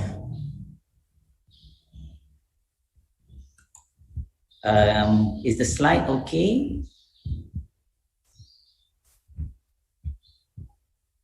All right. So I'm Dr. Mohasmi Mohammed, a family medicine specialist practicing in University Malaya Medical Center in Kuala Lumpur, Malaysia. And being a clinician and a frontliner, I deal directly with patients with COVID-19. And the one that I'm going to share today is more on the clinical aspect of the COVID-19 infection, because I think the other speakers are sharing more of the pathology and the immunology part of it. So let me highlight to you all some of the clinical aspects of COVID-19 infection that we experience in Malaysia. So what I'm going to cover in this slot will be a brief chronology of what happened in Malaysia in terms of this pandemic COVID-19 and how do we handle these cases in the health clinics, which is a public health clinics, as a frontliner, and what's the impact of this infection to our clinical services and support, I'm going to also highlight the vaccination program of COVID-19 in Malaysia that we are running now, and some of the steps taken to increase immunity in our population. So let me bring you through this chronology, what happened in terms of this pandemic in our country, in Malaysia. I think it's not much different from our neighbors in Indonesia or in Singapore, because from this region, since December 2019, we know that the infection started in China, in the Wuhan and Hubei region, and it comes into or enters into Malaysia through Singapore, into our southern state of Johor, sometime early last year.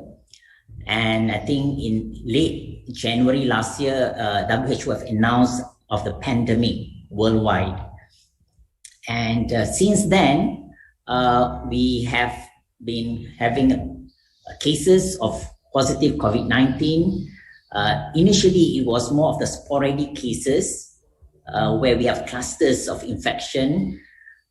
Because of that, in end of March, the country have decided to have the Movement Control Order, MCO, and some of the areas of the cluster were also announced as EMCO, which is Enhanced Movement Control Order.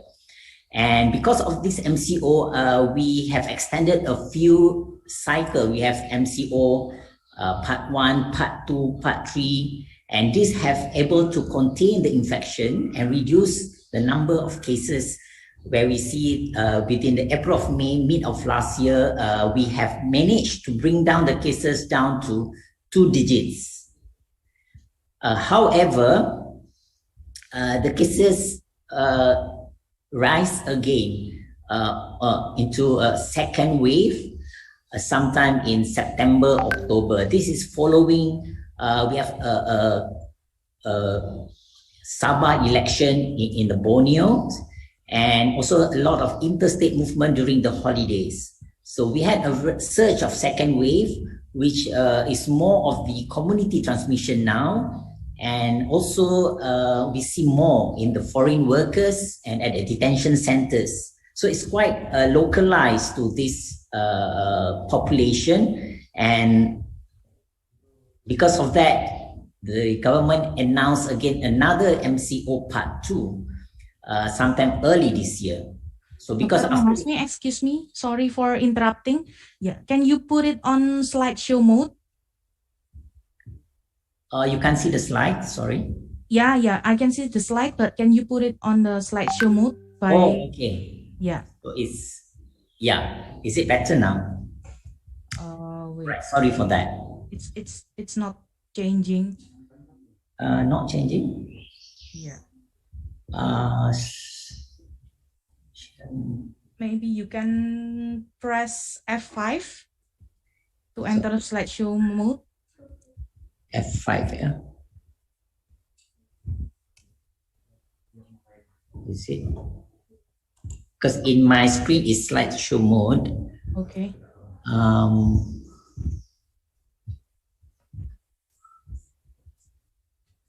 It's okay, Doc. You can continue. Yeah. Sorry for interrupting. Okay, I'll move on. Okay. So as you see the chronology that we are in still in the midst of trying to combat this infection. So this is another illustration. This is another illustration to show that the chronology, what happened from the first MCO that we had for 2 weeks. The whole country is locked down. It has affected everyone in some other ways. And the second MCO was extended until the 4th MCO. So this is what happened. And once the infection have gone down, we were a bit more relaxed, and that's when we had another wave. So this is, if you look at this chart, so you can see that this is when we first had the infection, and then the first phase of MCO lockdown, and it was continued until end of April. Yeah, and at the end of April, we managed to bring it down to quite low number of infection or new cases.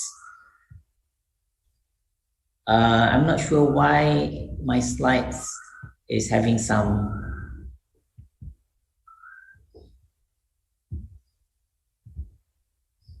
Can you all see the slides? We can see the slide. We can see the slide. Okay. It's still the chronology slide. Oh, I've moved actually. There's something wrong with this. Maybe you can close it and reopen again. Okay, I will do that. Okay.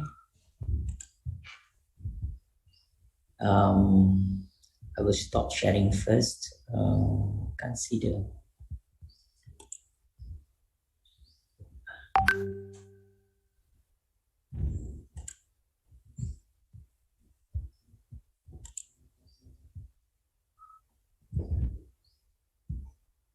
Can you see the slides now?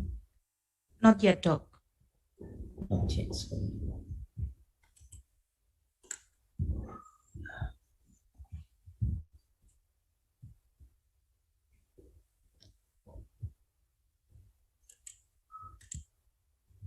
Share.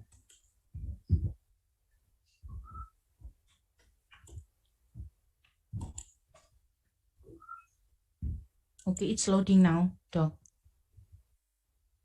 Sorry for the hiccup. It's okay. Okay. Okay. Yeah, okay. It's distribution of COVID-19 cases slide, right?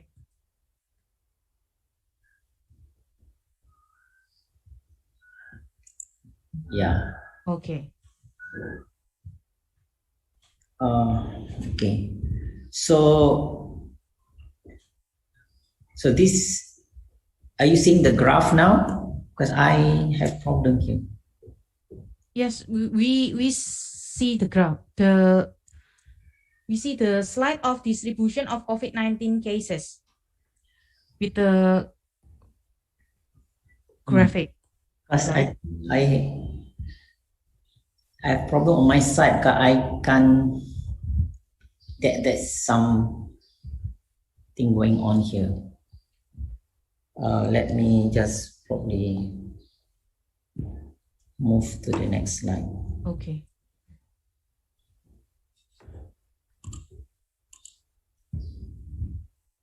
Is the slide changing? Not yet, Doc.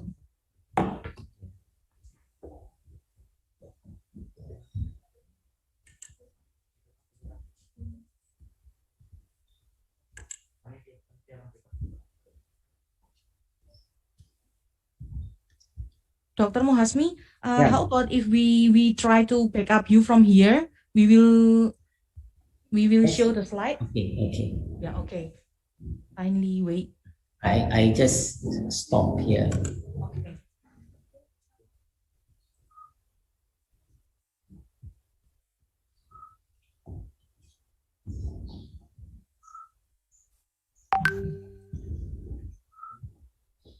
Okay. Yeah, is that? I think this is better. Okay. Sorry for my side, I think. It's okay, Doc. Okay, we'll continue quickly on this. So as I mentioned just now, that the cases have been brought down from the MCA to 2-digit up to 30, about 30 cases in a day of new cases. So next slide, please. So because of the MCO, or we call it PKP here, so the infectivity was very low, up to 0.3. If we have not done the MCO, if the people in Malaysia do not follow the MCO, of course, we are not able to flatten down the curve. This is what we were trying to do earlier. Next. And you see that here is the point where last year, we managed to flatten the curve, but again, after, as I said, the September, we had a surge of the second wave, and you see that it's coming up again sometime in this month. So we are expecting another new wave coming up. Yeah. This is just to show the statistic. The current one, this is 2 days ago. Our cases probably not as high as in the US, as mentioned Dr. Roberto. This is our new cases recently, 2,776. We are still not happy with this. We are lingering at 2,000, 3,000 cases a day, and we still have number of deaths every day. So these are the things that we are not able to do during this MCO. So now it's back to MCO, but now it's always like juggling between MCO and RMCO and also CMCO. C is the condition MCO, where there are certain things allowed, certain things we don't allow because they cannot stop the economy to continue. So there are some restriction in certain areas. So, but most of the sector are affected. Okay, so yeah, economics, no social events, no traveling, no cross interstate, and yeah. So we are advised to just stay at home. And you can see that this is the road block that been done by the authority. You cannot cross if you have no permission, and if you do cross and obey the law, you will be fined, and the fine is 10,000 ringgit Malaysia. I think that's about at least 35 juta rupiah. Yeah. And this is the tagline that we've been promoting. Kita jaga kita means that we need to protect ourselves. And how we do that? So we are encouraging everyone to practice the 3C, which is avoid crowded places, avoid confined places, and also do not have close conversation. So no touching, all is distancing. And the 3W, wash the hands, wear the facial mask, and also warn if you have any symptoms. So the 3C, 3W, everybody knows by now. So what happened to our services and support in handling of COVID-19 in Malaysia? So we have gone through this last year. So by this year, we are very familiar with the setting and we know what to do already. But of course, it keep on changing with time because, the guidelines, new findings. So every time we need to update. So what we do here is the government have designed this locate COVID hospital throughout the country. So those hospitals will only deal the COVID cases, whereas the other hospital will deal with the other cases. So it's designated hospitals around the country. And whereas the health clinics, the government health clinics, the private clinics, and the private hospitals will do the screening part. So when we have cases, we will refer to the designated hospitals for further management. And what we do in the health clinics and also hospital, we are limiting number of patients that enter the hospital and clinics. Of course, we will give priority to the ill patient who have COVID symptoms, whereas those other main ailment will be triage and will be given appointment. So we do set up fever clinics separately so that they will not mix up with the other patients. We need to reschedule follow-up of patients with chronic disease, with diabetes, hypertension. So they have to come, given a further longer follow-up. We have to reschedule even the elective surgeries. So all these are much affected with our patient. And what we need to do also, we need to mobilize our staff into other areas that need more people.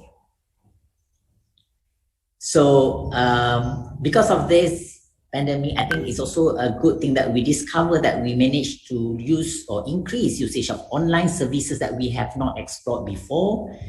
We have this My Sejahtera apps, as you see in the picture. So this is the apps that everyone have in their handphone, where this is to disseminate any information on COVID-19, also to track where we go, every day, so that if there's any outbreak or any clusters, they can do contact tracing more effectively. And from the My Sejahtera also is where we're going to register for the vaccination, and there will a lot, you can track where any positive cases in your area. So it's very useful apps.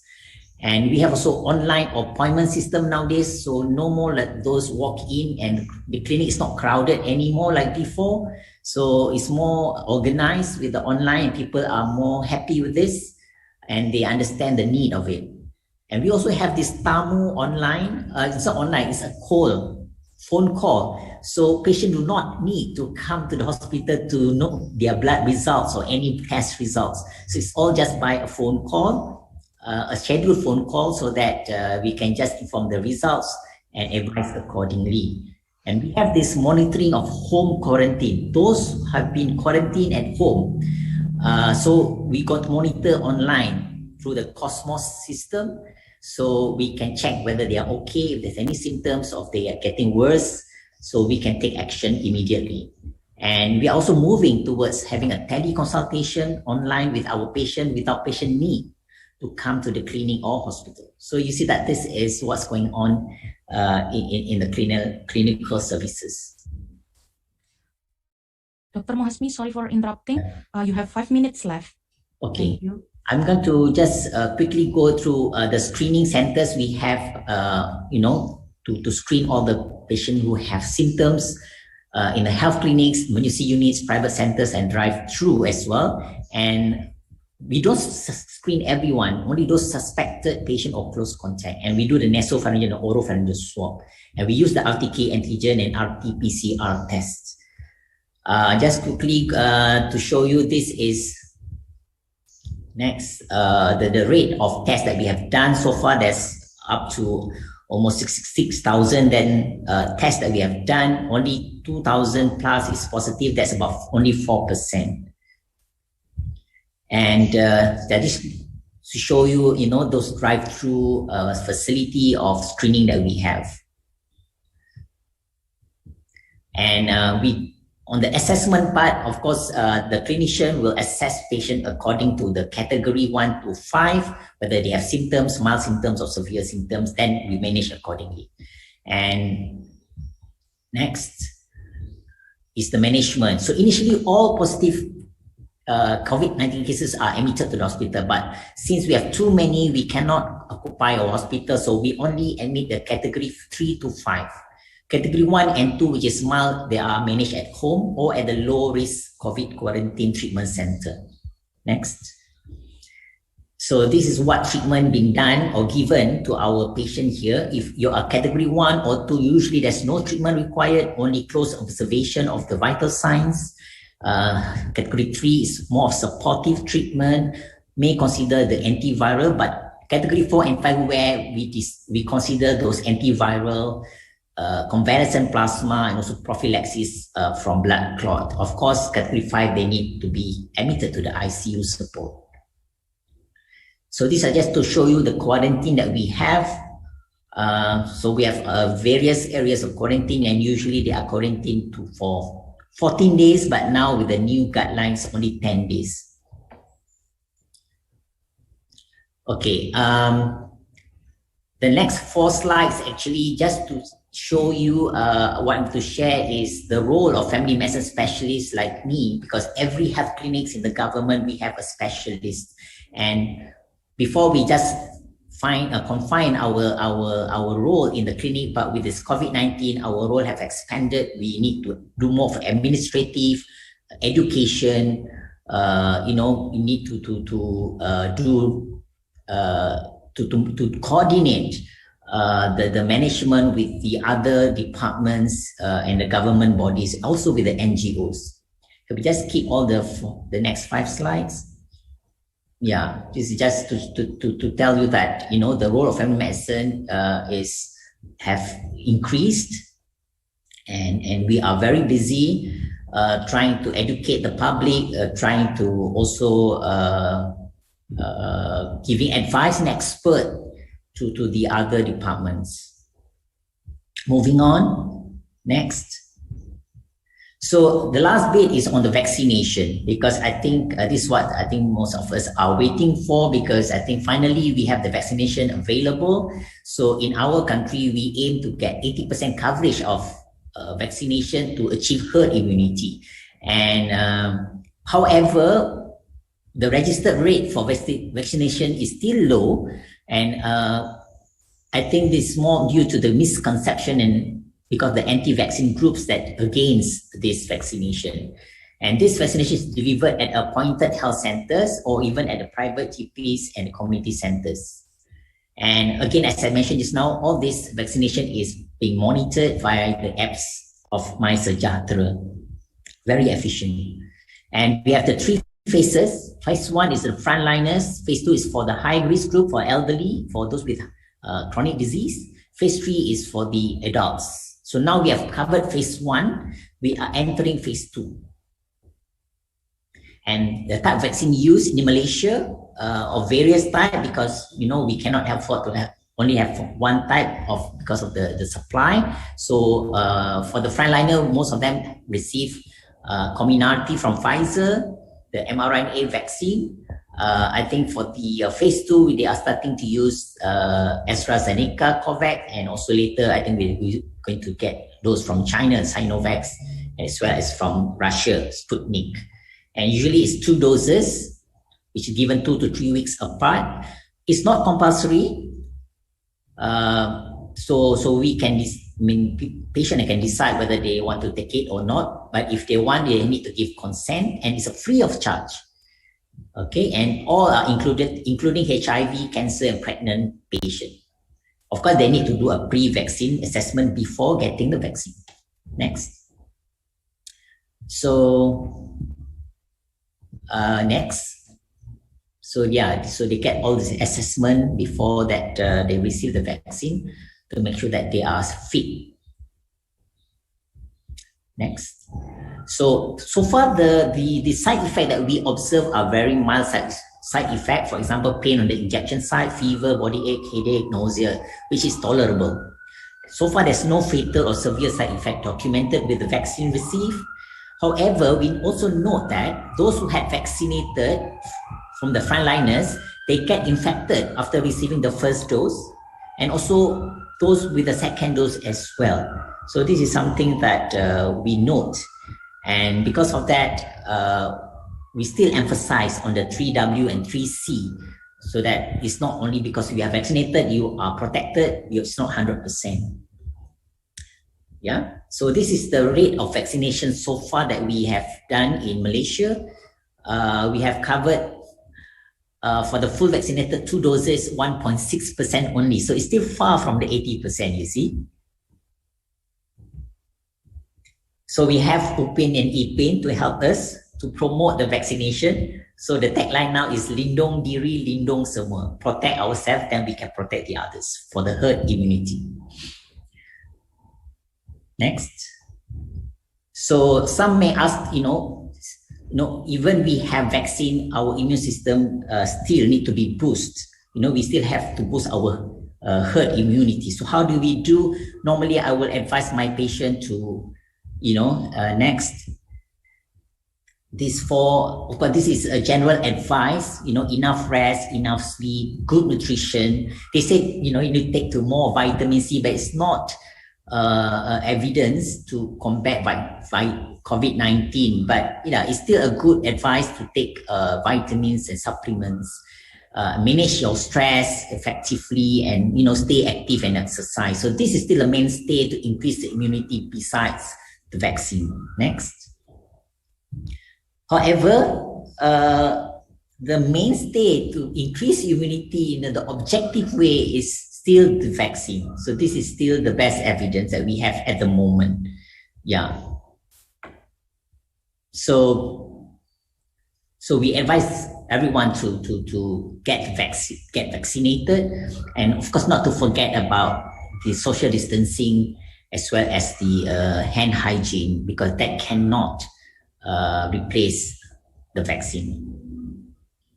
So in summary, so what I have shared with you is about the COVID-19 cases in Malaysia is still on the rise. We are expecting another fourth wave coming up soon. Health clinic in Malaysia give good support and services in controlling the infection. And the pandemic has changed the clinical scenario in our patient care. And we have a good vaccination program in Malaysia, but we are still not achieving our target. And the step taken to increase immunity is still the vaccine. Thank you. Okay, thank you, Dr. Mohasmi, for the brief explanation. I'll remind you, all the participants, to drop your question in chat column with the format given by our webinar committee. So now we are entering our fourth topic of the day about COVID-19 vaccine, how it works.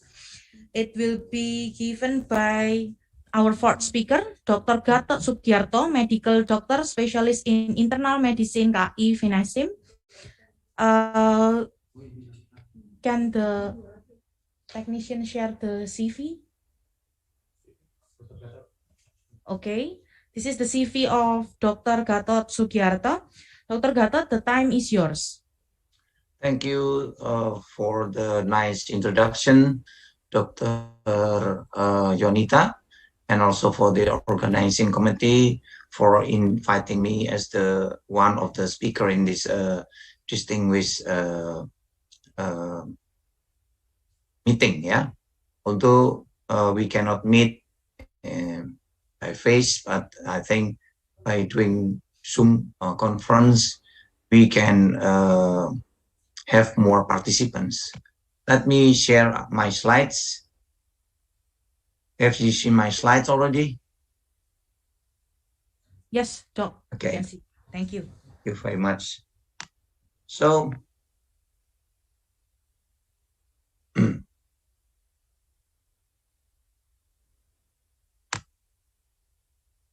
this is my disclaimer. I would proceed to the next slides. So this is the topics that we will discuss together about the threat and challenges of SARS-CoV-2 viruses, about vaccine and vaccination, response to vaccine, especially for COVID-19. So we will also discuss about several types of platforms and how do the vaccine work, and what factors determine the host response to vaccinations. This issue has also been raised by Professor Aryati previously. All right, so I think we agree that the coronavirus SARS-CoV-2 not only give challenges to us, but also the threats. Yeah, because we know that not only general population get infected with this kind of viruses, but also doctors, paramedics also passed away from the illness. So we face the challenges and also the threat. Yeah, what challenges we have? Yeah, currently there is no available or approved medication to cure the COVID-19. So, although the FDA approved the remdesivir in the solidarity trial held by WHO, this drug did not have a significant changes compared to the control groups. Yeah, so you know the origin of SARS-CoV-2, I think, and by the time the first kind of coronavirus attacked the human in 2002, it transmits from the origin of the pet coronavirus through the intermediate animals is civet. In 2012, it emerged as a MERS, Middle East Respiratory Syndrome, and it transmitted via camel as intermediate animals. And in 2019, through snakes and also we say terenggiling in Indonesia, yeah, it's spread into humans, and up to now Yeah, this is the second years of the pandemic. I'm sure that we will have another pandemic, but we don't know when it will happen and what kind of transmission it will be.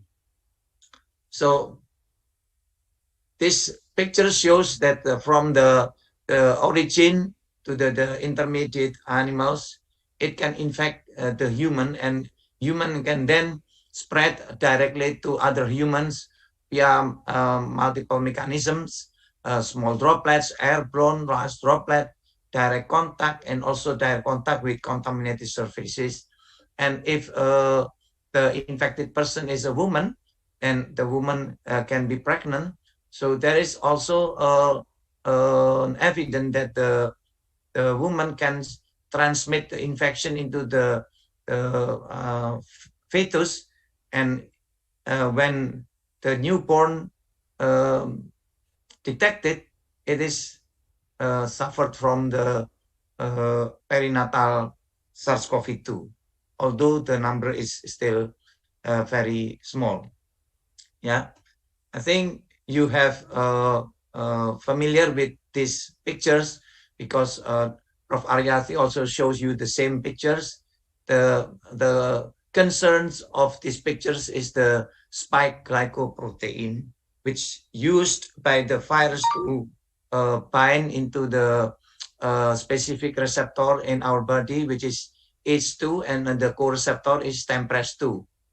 With these two available receptors and co-receptors, and then the SARS-CoV-2 can be endocytosized by the cells, and when it enters the cells, it releases the RNA strand, and then the RNA find the host ribosome and use the ribosome to produce several of the viral protein. Yeah, and then the viral protein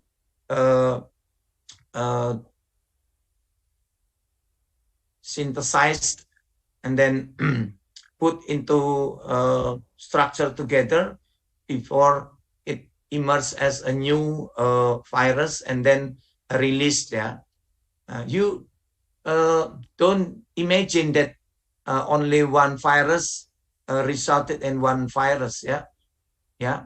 In the situation, the one virus that enter the cell can produce hundreds or even thousands of new virions, yeah, and it ready to spread to the neighboring cells. So we have a clinical spectrum of SARS-CoV-2 infection. So not all of the patients who exposed to the SARS-CoV-2 had the infection. It depends on several factors, yeah, either epidemiologic variables or host variables, such as the intensity or the dose and the duration of viral exposure, the variant virulence of the virus, and also some host variables, for example, genetic susceptibility, health condition at the time of exposure, comorbidities, and so on. So to have a favorable clinical outcome, which is an asymptomatic or a mild cases, this individual require a protective immune response. So if a person have a protective immune response, then the clinical manifestation will be asymptomatic or mild.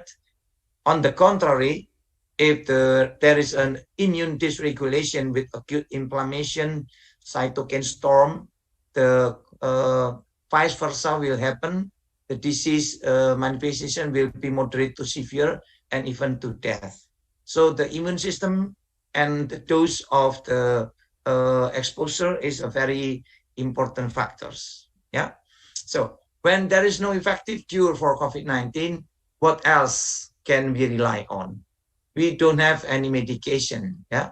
So in this case, I think we should rely on a measure of protection, yeah, such as 3W in Malaysia, and we in Indonesia, we have 5M.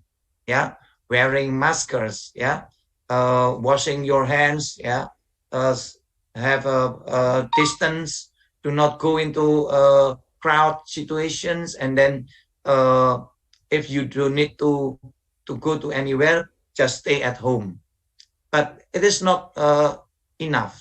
So we have to give more protection using vaccine. Vaccine is one of the natural immunity, uh, one of the immunity. Yeah, we know that immunity consists of natural immunity, whether it is active or passive. Active is happen when someone recovery from the infection.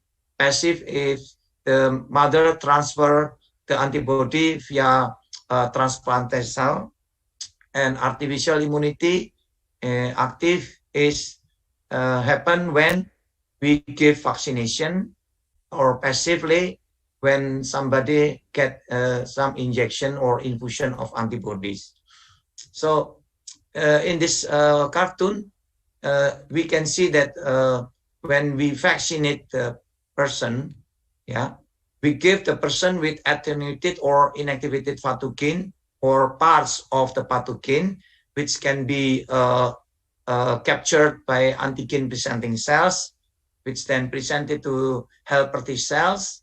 The activated helper T cell then interact with B cells and then stimulate B cells to produce specific antibodies. So if in the future we have pathogen invasion, then the infected pathogen can be neutralized and inactivated by the antibodies and also by other immune response. So what kind of vaccine will be available in Indonesia? We have known that we have Sinovac, and also next will be Sinopharm. Astrazeneca, also we receive from COVAX and from WHO. Next, we also have Moderna and Pfizer, and then Novavax. I hear that we also, because of the current situation in India and the ban of the AstraZeneca for exporting from India, now we also contact the Sputnik V for our people. Besides this, we have another platform of vaccines, which we call it Vaksin Merah Putih, developed by several universities in Indonesia, such as Universitas Indonesia, Universitas Pajajaran, and also by Universitas Airlangga. Hopefully next year we have our own vaccine developed by Anak Bangsa. So how do Sinovac vaccine works? Sinovac is inactivated virus, meaning that the virus, although still have the structure as the live virus, it cannot replicate, yeah, because it has been inactivated by giving it some chemistry for formaldehyde, for example. So the immune system will recognize this antigen, engulf the antigen, and then presented the peptide for coronavirus that recognized by the immune system and induce the immune response. Yeah, so that is how Sinovac vaccine works. How about AstraZeneca? AstraZeneca is unique because they use non-replicating viral vector. In this case, is a adenovirus from chimpanzee.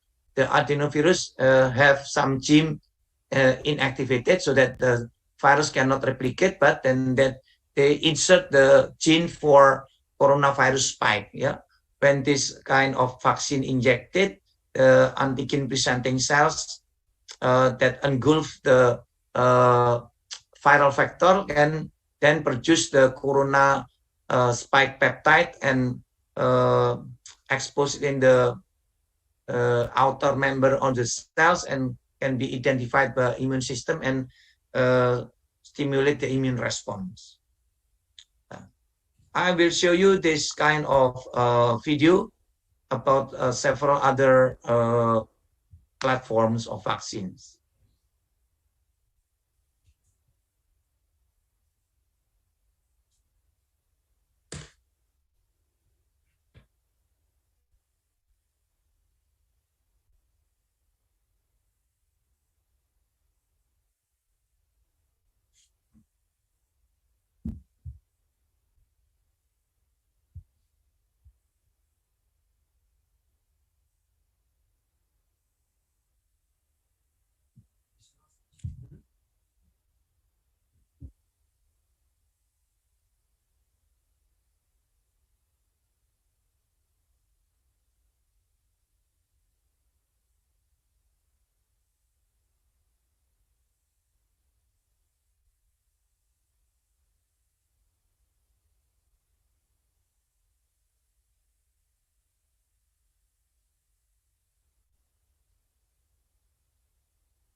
Dr. Gatot, sorry for interrupting. You have 5 minutes left.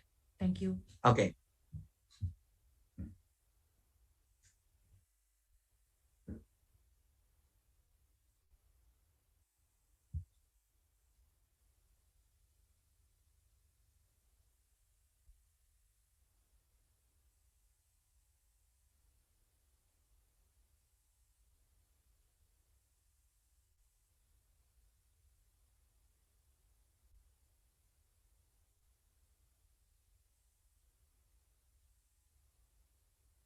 So now we see how the DNA or mRNA vaccines work. Yeah. For example, Pfizer and Moderna, this is the mRNA vaccines, which include or contain the RNA, but it should be coated with the lipid nanoparticle so that it can be injected easily and then easily emerge into the cells and then encode the viral protein to be exposed in the outer membrane of the cells and get the immune response stimulated.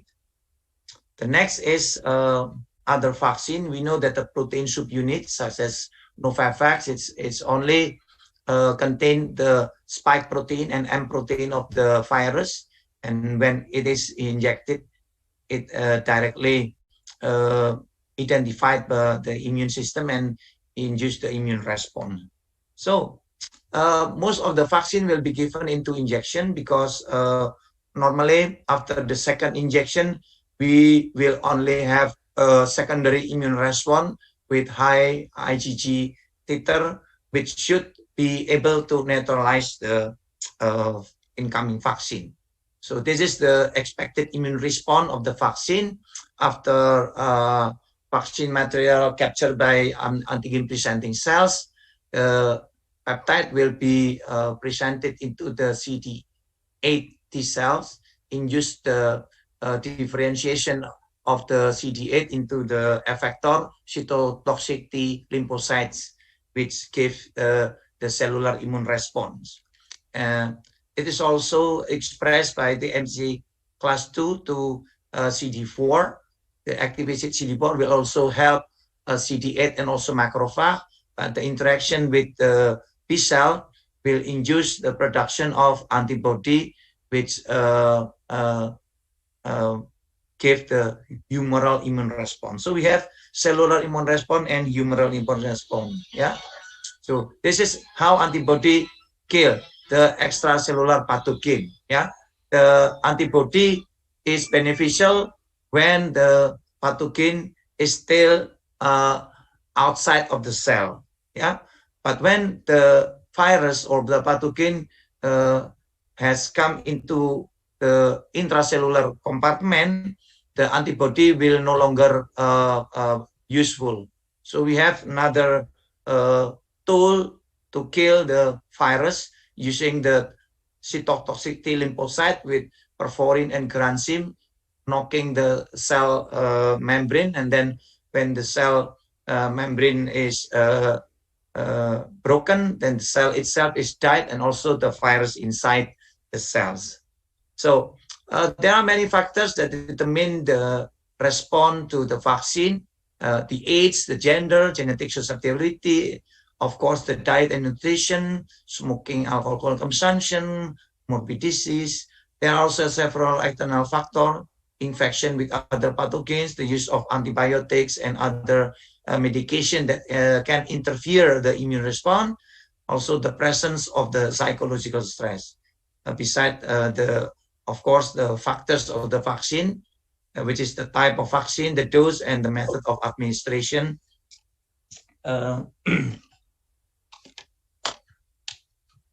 Forgive me.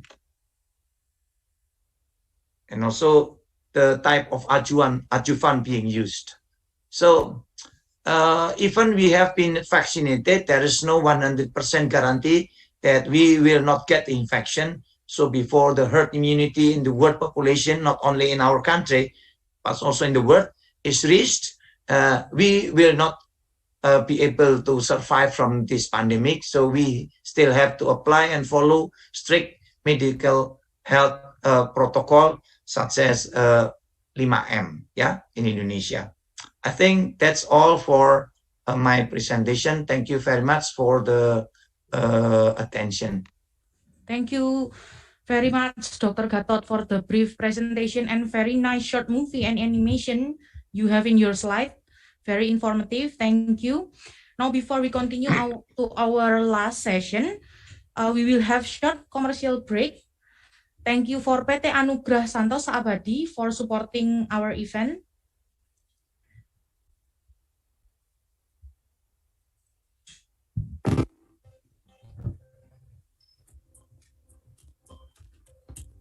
Ya, PT ASA bergerak sebagai distributor utama alat kesehatan dan laboratorium yang lengkap dengan harga yang sangat murah namun berkualitas baik.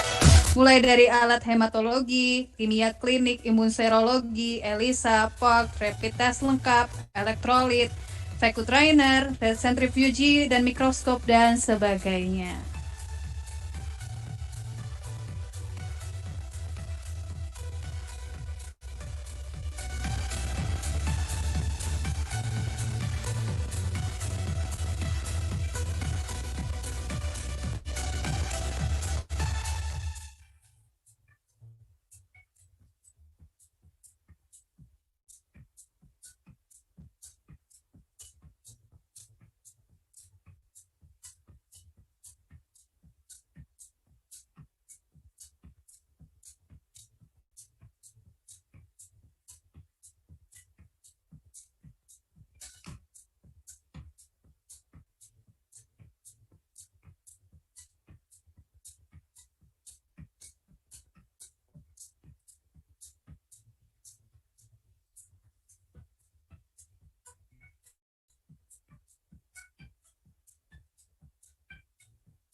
Okay, so finally we arrive at the last topic of the day.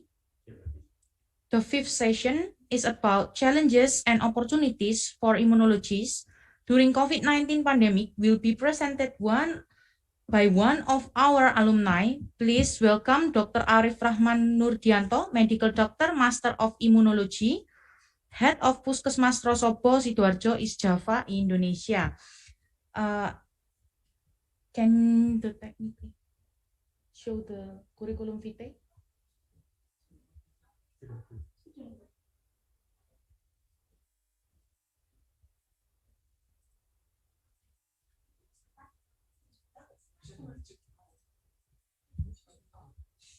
I'm sorry for the technical difficulties.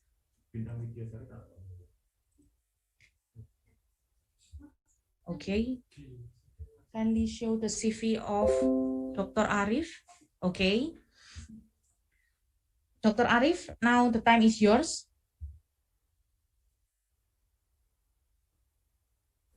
Yeah. Assalamualaikum warahmatullahi wabarakatuh. Good morning, Miss Yohana. Good morning, my dear audience, my beautiful and handsome audience. My name is Dr. Arif Rahman Nurdianto. Currently, I'm the head of Puskesmas in Sidoarjo, Puskesmas Trosobo. Here, I will try to convey this material in maybe in two languages because 80% of the audience here has different language background, maybe in English and in Indonesia.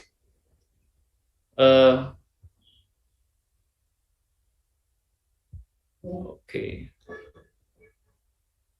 I want to share my PowerPoint. Can you see my PowerPoint? Yes, we can see it now, Doc. Okay. Thank you. I will share a little about our experience in Sidoarjo in taking advantage of some of the opportunities and challenges during this pandemic COVID-19, and I will discuss a little about my special abilities of research in hyperbaric oxygen therapy, maybe in acute respiratory distress syndrome in COVID-19. Okay, in this webinar, maybe we have so many participants. I hope that we will participative and open honest spirit, and then we have a space for experience in this webinar with the other expertise like Dr. Gatot and Prof. Aryati maybe, and then we can try to analyze how to we can learn how to analyze of the system and process, and then we can do a compilation all of material in this webinar in our expertise, especially in immunology. The university, especially Erlangga University, hopes that this Magister Immunology, this is a multidisciplinary study program, can become a catalyst in health innovation. To achieve this, we must have some minimum abilities such as clinical expert, and then educator, counselor, communicator, protector, mentor, innovator, entrepreneur, and leadership. These non-abilities, according to the university mission, which will later turn ordinary immunologists into innovator, reliable entrepreneur with excellence with morality. Given the large population in Indonesia, we are inevitably have to take advantage of technology, or maybe make innovation in the form of artificial intelligence by involving the government in this process of surveillance, testing, contact tracing, and quarantine. From this data, we must be able to use it as research material, and maybe even the result of this research can become a government policy.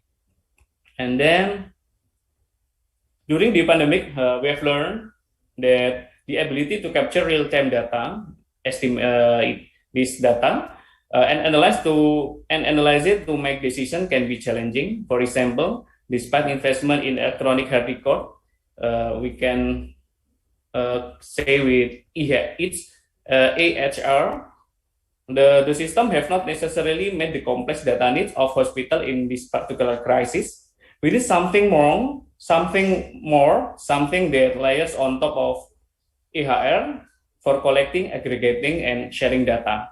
To be a big things. There are many opportunities for healthcare organization and new business startup in this area. We know that we are in Indonesia, so many startup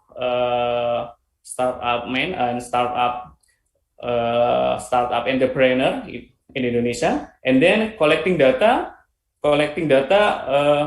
and having the power to release that data into meaningful information is likely to be one of the next big thing. In addition, artificial intelligence has tremendous promise for transactional work in healthcare delivery, like in Indonesia, and then the promise of improving data analytics and using new technology is one of the healthcare horizon in 2021. Therefore, as immunologists, we must be very good at utilizing HR or electronic health record so that it can be something that can be useful, such as published article, such as systematic review, as a high quality of evidence. Besides that, we must make a breakthrough by working with the other discipline to create useful innovation. And now we try to explain about SWOT, how to know opportunities and abilities in our organization.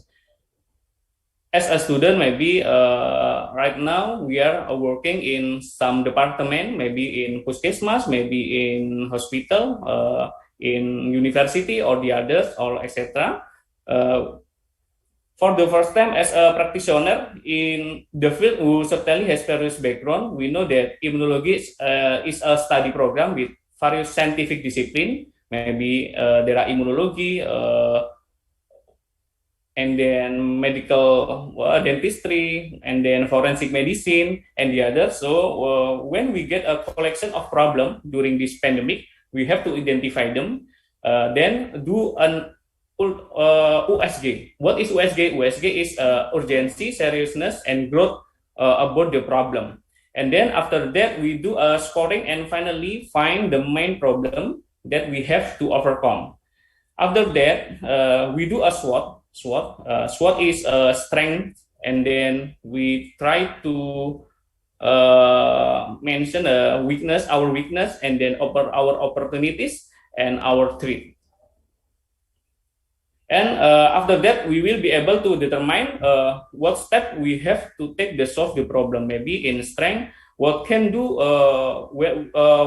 with our organization, or what you can do with yourself, and then how you stand apart from the competitor, and then something we have great intelligence in some. In some, maybe in immunologist program, and then we should looking for our weakness, in which area need improvement to solve our strength, and then after that we can. Dr. Arif, sorry for interrupting. Yes. Can you move your camera a little bit further so we can see your face, your handsome face? Okay, yeah. Okay, And, thank you. Okay, a little bit more. Okay, thank you. Yes. There are several steps we must take to solve the problem. After that, we have calculated from the SWOT. From the SWOT, we get the score. We get the score and got value of the 4 quadrant. First quadrant. If we are in this first quadrant, we must do a progressive innovation effort with all the capabilities of human resources, maybe in our organization, and then capabilities in science, capabilities in cost or the others, and then the other quadrant, maybe in quadrant 2, we have progressive diversification. After that, in quadrant 4, we should be a defense strategy, and in the quadrant 3, we must change our strategy. We have to focus on all the problem in our kit that I create, and then we do our research. From this research, we make innovation.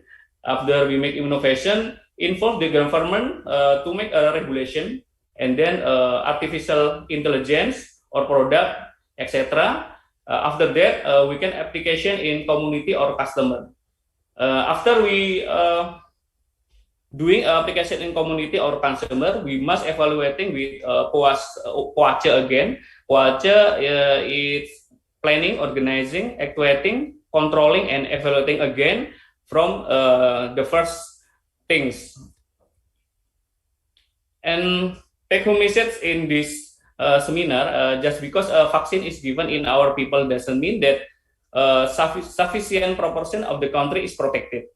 To mean that the virus is not still spreading. We can learn about from India. In India, and we can see daily new case in India. In India now, there is a second tsunami in India after vaccination. What about Indonesia after vaccination? There is our role as immunologists is to apply pattern like page 8 like this. We can search what a problem in herd promotion, what a problem in vaccination program, and then in tracing, testing, therapy, or in rehabilitation, social economy, education, and etc. After that, we can do a research to make some innovation and until application in community or consumer. Right now, we have several testing, several technique of testing in COVID-19, such as PCR, or this is a gold standard, and then rapid antigen in Puskesmas in Sidoarjo. We use this because we have no PCR again, and antibody testing like Prof. Aryati told before. In these modalities, we should try to look sensitivity or specificity, and then cost and time. We know that Indonesia is, I can say, a poor country, and so we must create modalities to test COVID-19 in low cost and in what is not a long time, but in what is di waktu yang cepat. Kemudian we have after look the PCR, rapid antigen, and antibody. We look if there is a high cost in PCR. So there is we have many problem to solve this problem, and to solve this problem, we can see the analogy before in page 8, and then we must have a problem solving from multidisciplinary program, maybe in other multidisciplinary science. After that, we can do a research with the others in other multidisciplinary science, and then we create artificial intelligence, and then from the research and artificial intelligence, we can go to the government to make a regulation and support system. And this in our product should be have 8 dimension of quality. There is a dimension of quality from WHO. There is a performance. What is performance? Performance is will the product do intended job, such as Genose in Jogja in UGM, Genose COVID-19 test. And then reliability, how often does the product fail? And then durability, how long does the product last? And then serviceability, how easy to repair the product? And then aesthetic, what does the product look like? And this is very good in aesthetic in Genose COVID-19. And then what a feature, what does the product do? And then the last is perceived quality. What is the reputation of the product or conformance to standard? And is the product made exactly as the designer intended? As Dr. Gatot say in previous presentation, we have no standard therapy. Maybe we have read in some journal there is some therapy like monoclonal antibody therapy like bamlanivimab. We still study this monoclonal antibody, how it can be eradicate the COVID-19 virus. Or maybe in Indonesia we have some plants in our forest, too much plant. Maybe in Indonesia we can research about the like sesuatu yang seperti akar-akaran, tumbuhan yang seperti akar, ya, like maybe phytofarmaka. I'm sorry. And then adjuvant therapy. Phytofarmaka in Indonesia, kalau di Indonesia biasanya kita memakai obat-obat yang dari rimpang-rimpangan, ya. What is rimpang-rimpangan in English? I don't know. Rimpang rhizoma. And then we try to present about HBOT versus COVID-19. We know that in any journal from Zong in 2020, we have looked in this presentation. There is a saturation of oxygen from patient COVID-19 after HBOT therapy. Hyperbaric oxygen therapy is high, better than patient COVID-19. And from this paper, we can think how about HBOT in COVID-19. Firstly, I want to try explain about what is hyperbaric oxygen therapy. Hyperbaric oxygen therapy is some medication with oxygen with high saturation.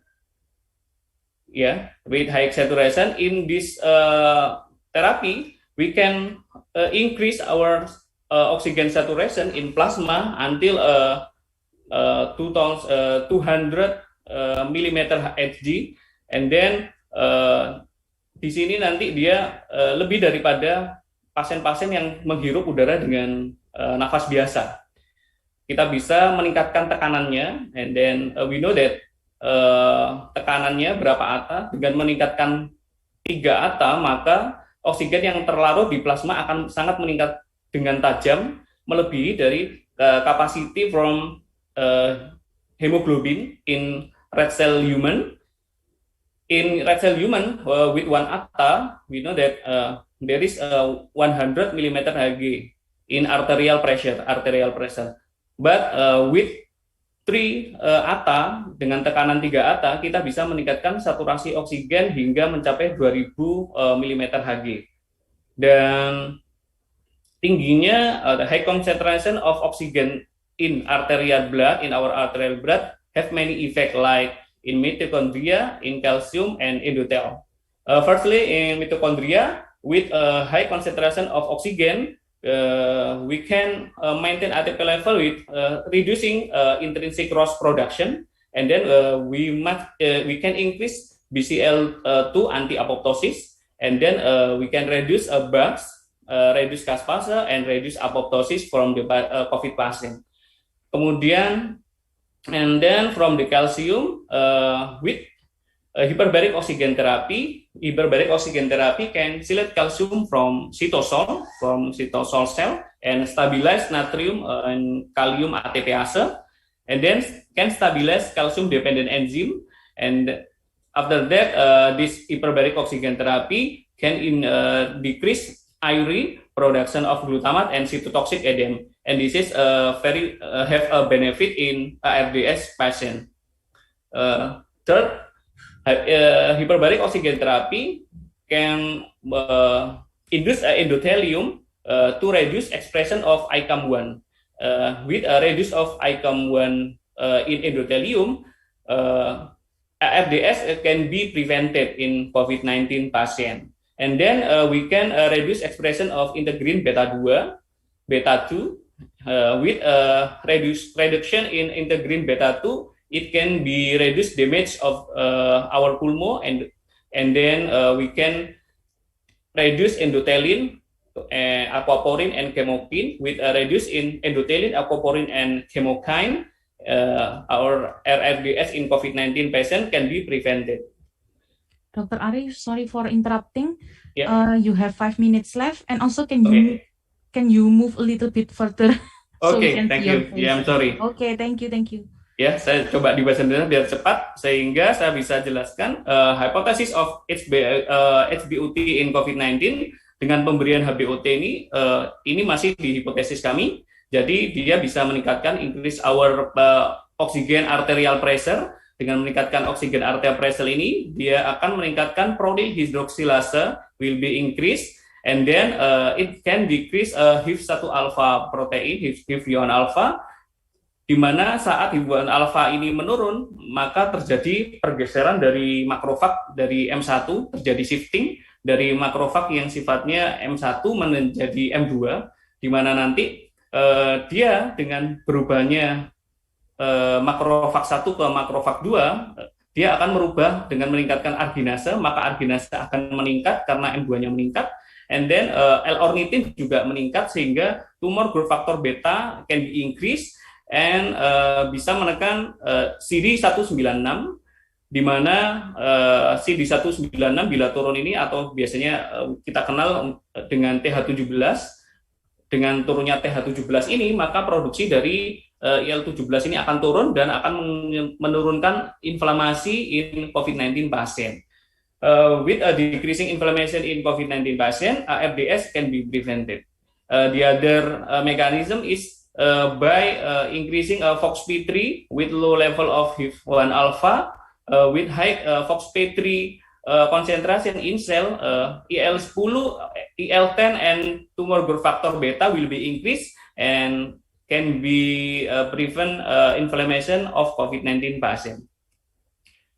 Setelah itu, selain HBOT dengan COVID, banyak hal yang bisa kita bahas, sehingga kita sebagai ahli imunologi juga bisa mencari apa sih yang akan bisa kita berikan pada warga, dengan apa yang bisa kita lakukan penelitian. Dengan kita lakukan penelitian, itu akan bermanfaat untuk pasien-pasien yang ada di Indonesia. Salah satunya kita bisa membahas mengenai rehabilitation with PNI approach. What is PNI approach? Psychoneuroimmunology approach. Jadi infeksi dari COVID-19 ini akan merangsang sel imunitas tubuh untuk mengeluarkan sitokin proinflamasi, di mana sitokin proinflamasi ini akan merangsang produksi dari corticotropin releasing hormone, and then corticotropin releasing hormone akan merangsang pituitary gland untuk menghasilkan ACTH, sehingga nanti akan memperparah produksi dari glukokortikoid like kortisol ya. Setelah ini produksinya banyak, maka akan terjadi gangguan cytokine storm pada HPA axis, sehingga pada in COVID-19 patient with stress problem, HPA axis ini akan terjadi hyperactivity, sehingga kejadian untuk mengalami ARDS dan kejadian-kejadian penyakit yang mematikan akan cepat muncul pada pasien hormon COVID-19 yang mengalami stres. And then the possible regulation of S2 dengan adanya infeksi COVID-19 ini juga akan menurunkan S2 reseptor pada hipotalamus, sehingga juga akan meningkatkan produksi CRH, ACTH, sehingga glukokortikoid akan meningkat dengan tajam, sehingga hal ini akan berbahaya pada pasien-pasien yang mengalami COVID-19 dan memiliki resiko untuk terjadi akut respiratory distress syndrome. Our conclusion, immunologists must actively participate in research process, innovation activities, releasing hormone, and preventive promotion effort, and utilize appropriate technology to assist the government in stopping the COVID-19 pandemic. And then the last, immunologists must race against time to develop their knowledge faster than the antigenic shift and antigenic drift owned by COVID-19 virus. Thank you. Miss Thank you Yola. very much, Dr. Arif, for sharing your experience and your knowledge with us. Now we are at the end of our keynote speaker session. We have so many questions here. Thank you for your active participation. Now I will read the first question for Dr. Mohazmi. The first question is from Izur M. Masyur from Stikes Maharni. What is the Malaysian government doing to prevent the spread of COVID-19 there? How about a research update focus on local Malaysian vaccine manufacturing? Dr. Mohazmi, the time is yours.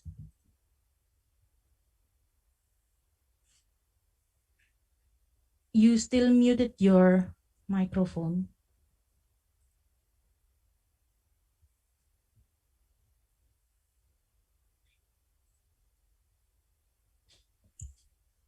Okay. Okay, Can thank you you. hear me? Yeah. Thank you for the questions. The first question is how, we in Malaysia protect, is it? Let me see again. So what we do here, actually, the priority is still to enhance the standard operation procedure, the SOP on COVID-19 prevention, which is, I mentioned just now, to increase the awareness and following strictly the SOP on the 3 Cs and the 3 Ws. I think similarly with Indonesia with the 5M. That is the mainstay at the moment to prevent or to contain the infection. Besides, now with the vaccine, I think there is a new, another protective method that we are looking at seriously. We're trying to promote more people to get vaccinated. We try to influence the elderly and those with high risk to be vaccinated as well. So I think this is the two mainstay of prevention of COVID-19 in Malaysia at the moment. So besides that, the MCO itself, I think, is very effective. Though we see that the cases are still creeping up, but it have not gone up too high.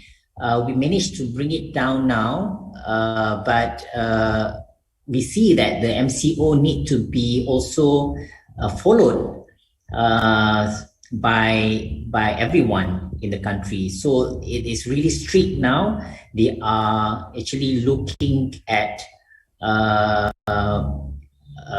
they're already given instruction not to cross the state. Even now with the Eid or Lebaran is coming soon, so everybody are not allowed to go back to their hometown. So this is all the things that should be able to help to contain the infection.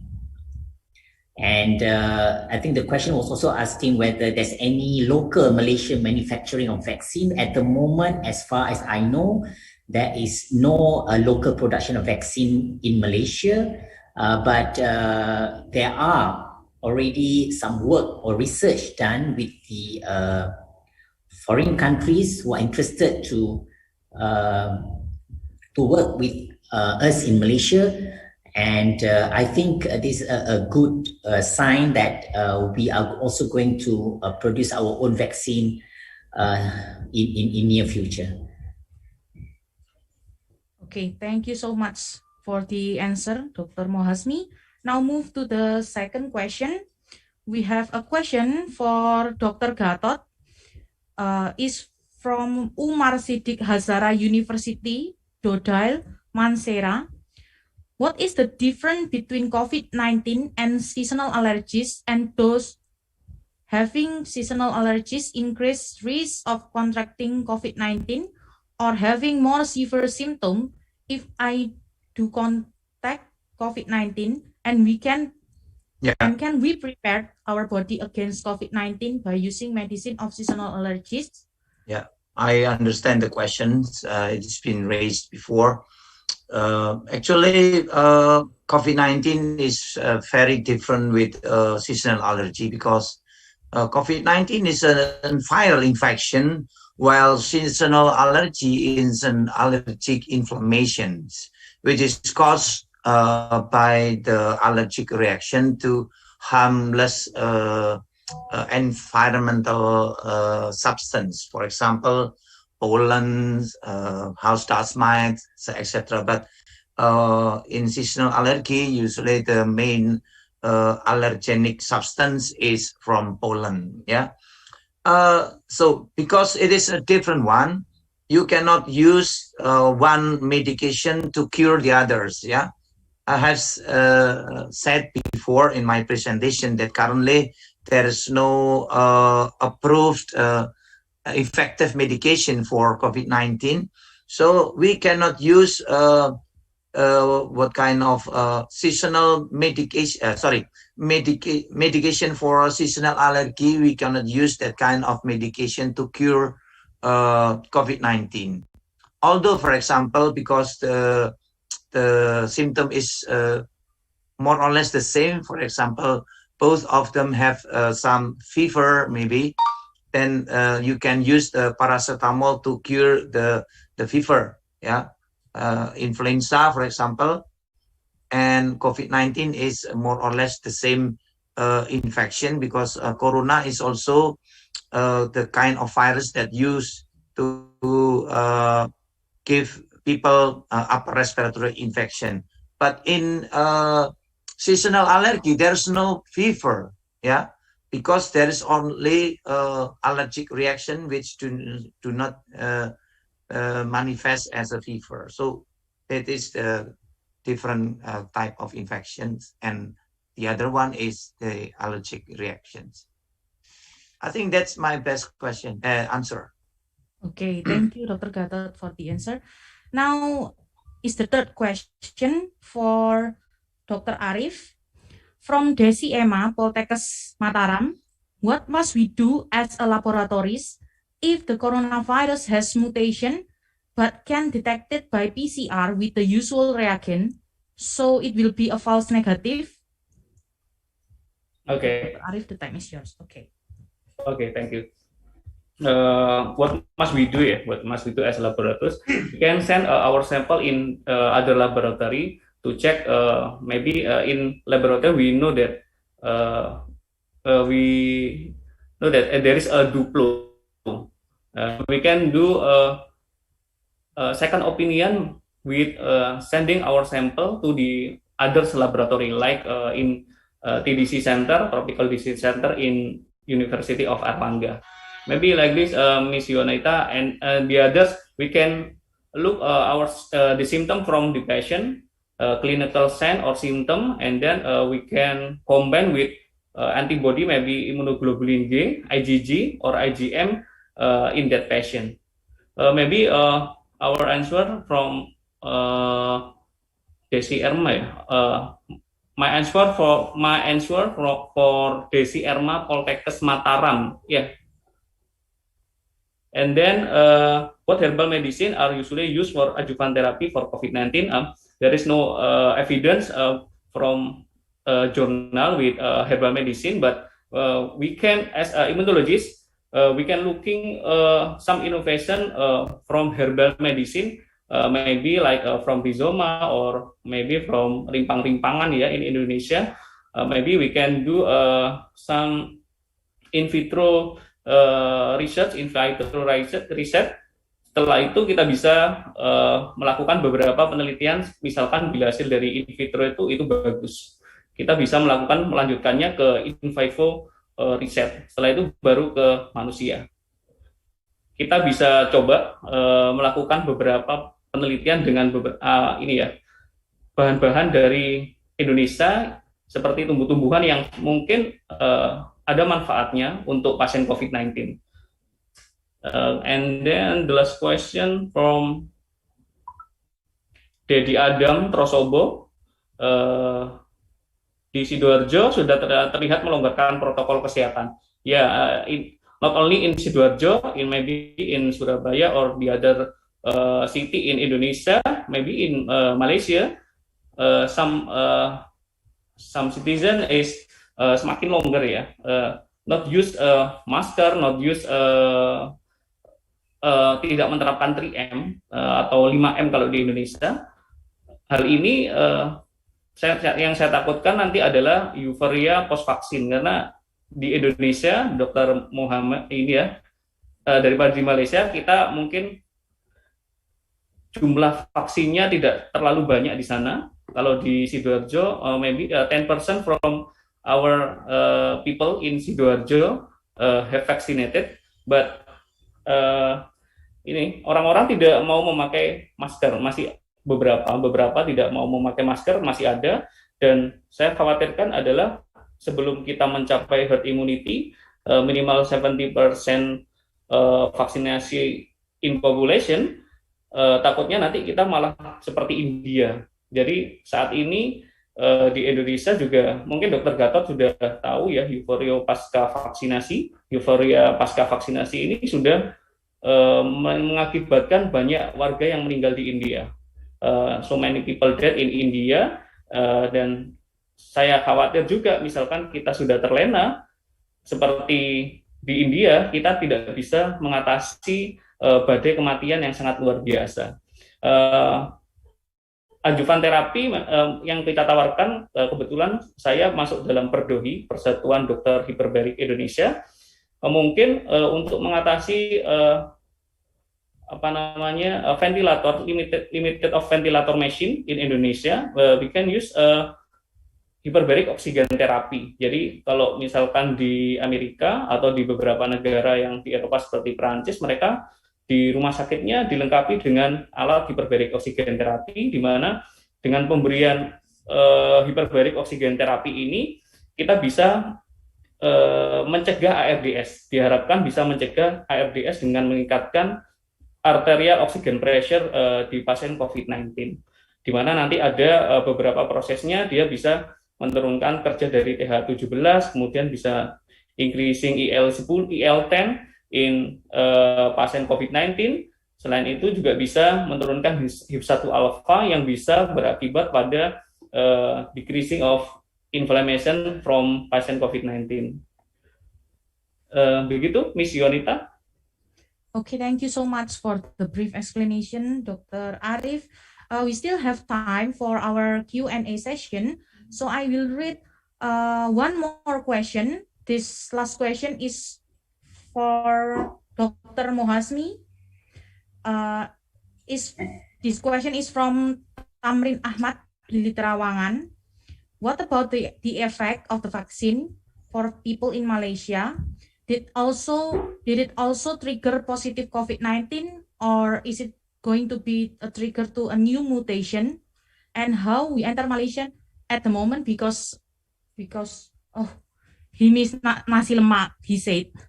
Thank you for the question. Please, Dr. Mohasmi. Orang dari Lombok ini ya. Iya. Okay, thank you for the question again, Mr. Tamrin. The effect of people in Malaysia after the vaccine, I just cannot predict what's going to happen next, because we can see that the vaccine is supposed to protect us and to increase back our economy, to open back the borders so that we can travel again. But it may not be as simple as that. I think we still need to see how this vaccine works and how effective it is in trying to achieve the herd immunity. But the future should be better from now on with the vaccine. We still hope that we can get more people to receive the vaccine, and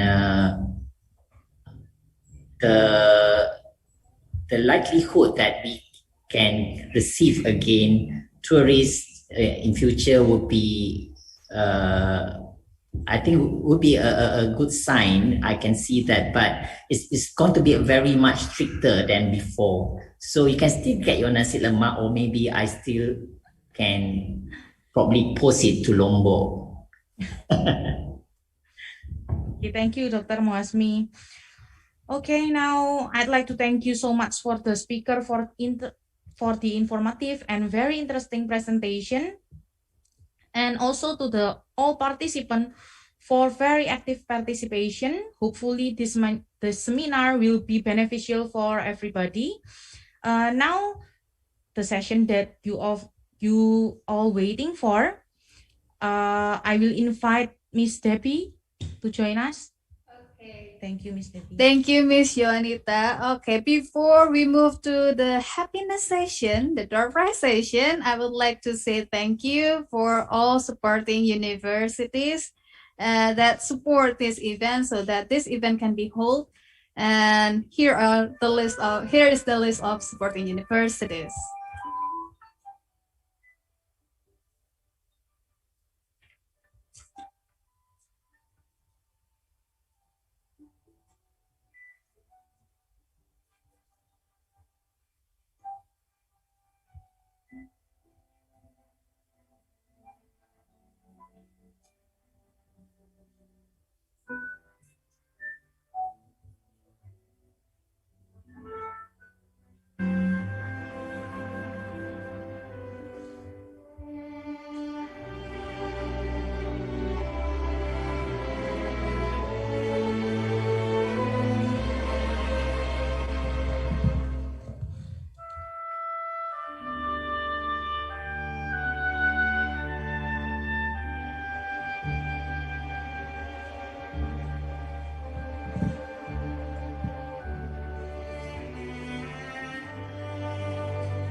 Okay, thank you for all supporting universities. Now let's go on to the door prize session. I believe everyone has been waiting for this. So let's start with the first three prizes. There, the first winner will get a cell phone, and the next two winners will get one IQ Pro for each.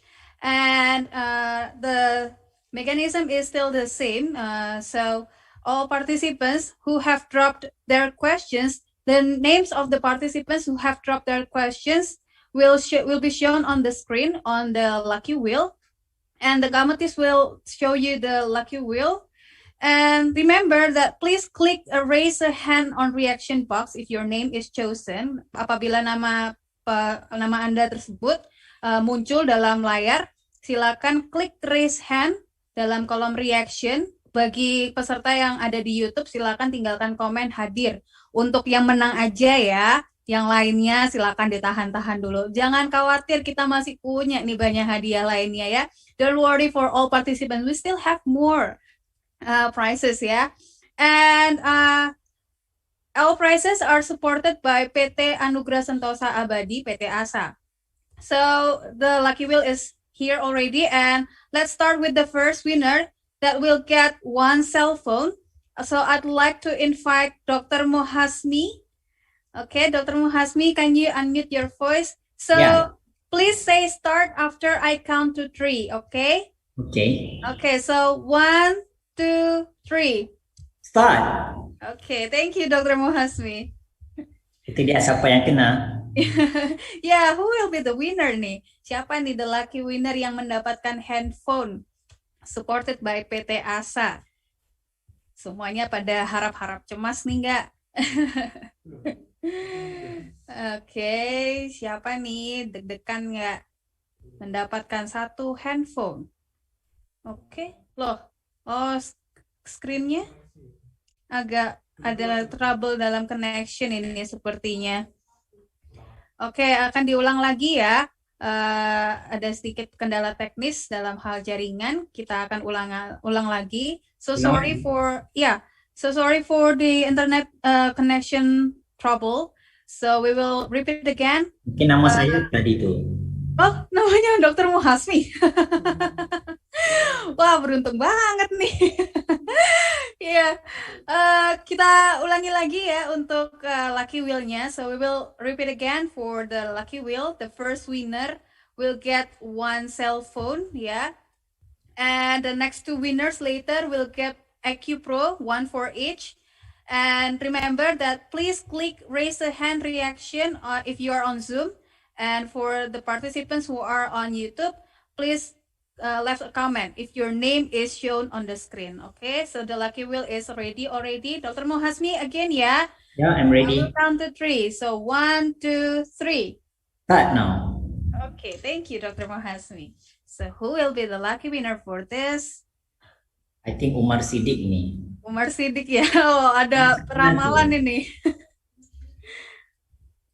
Okay, congratulations to Windy Novita Wulandari. So you will get one cell phone supported by PT ASA. And remember, please click raise a hand if you are on here, or if you are on YouTube, please left your comment by mentioning hadir ya. Untuk yang menang aja, diingat-ingat ya.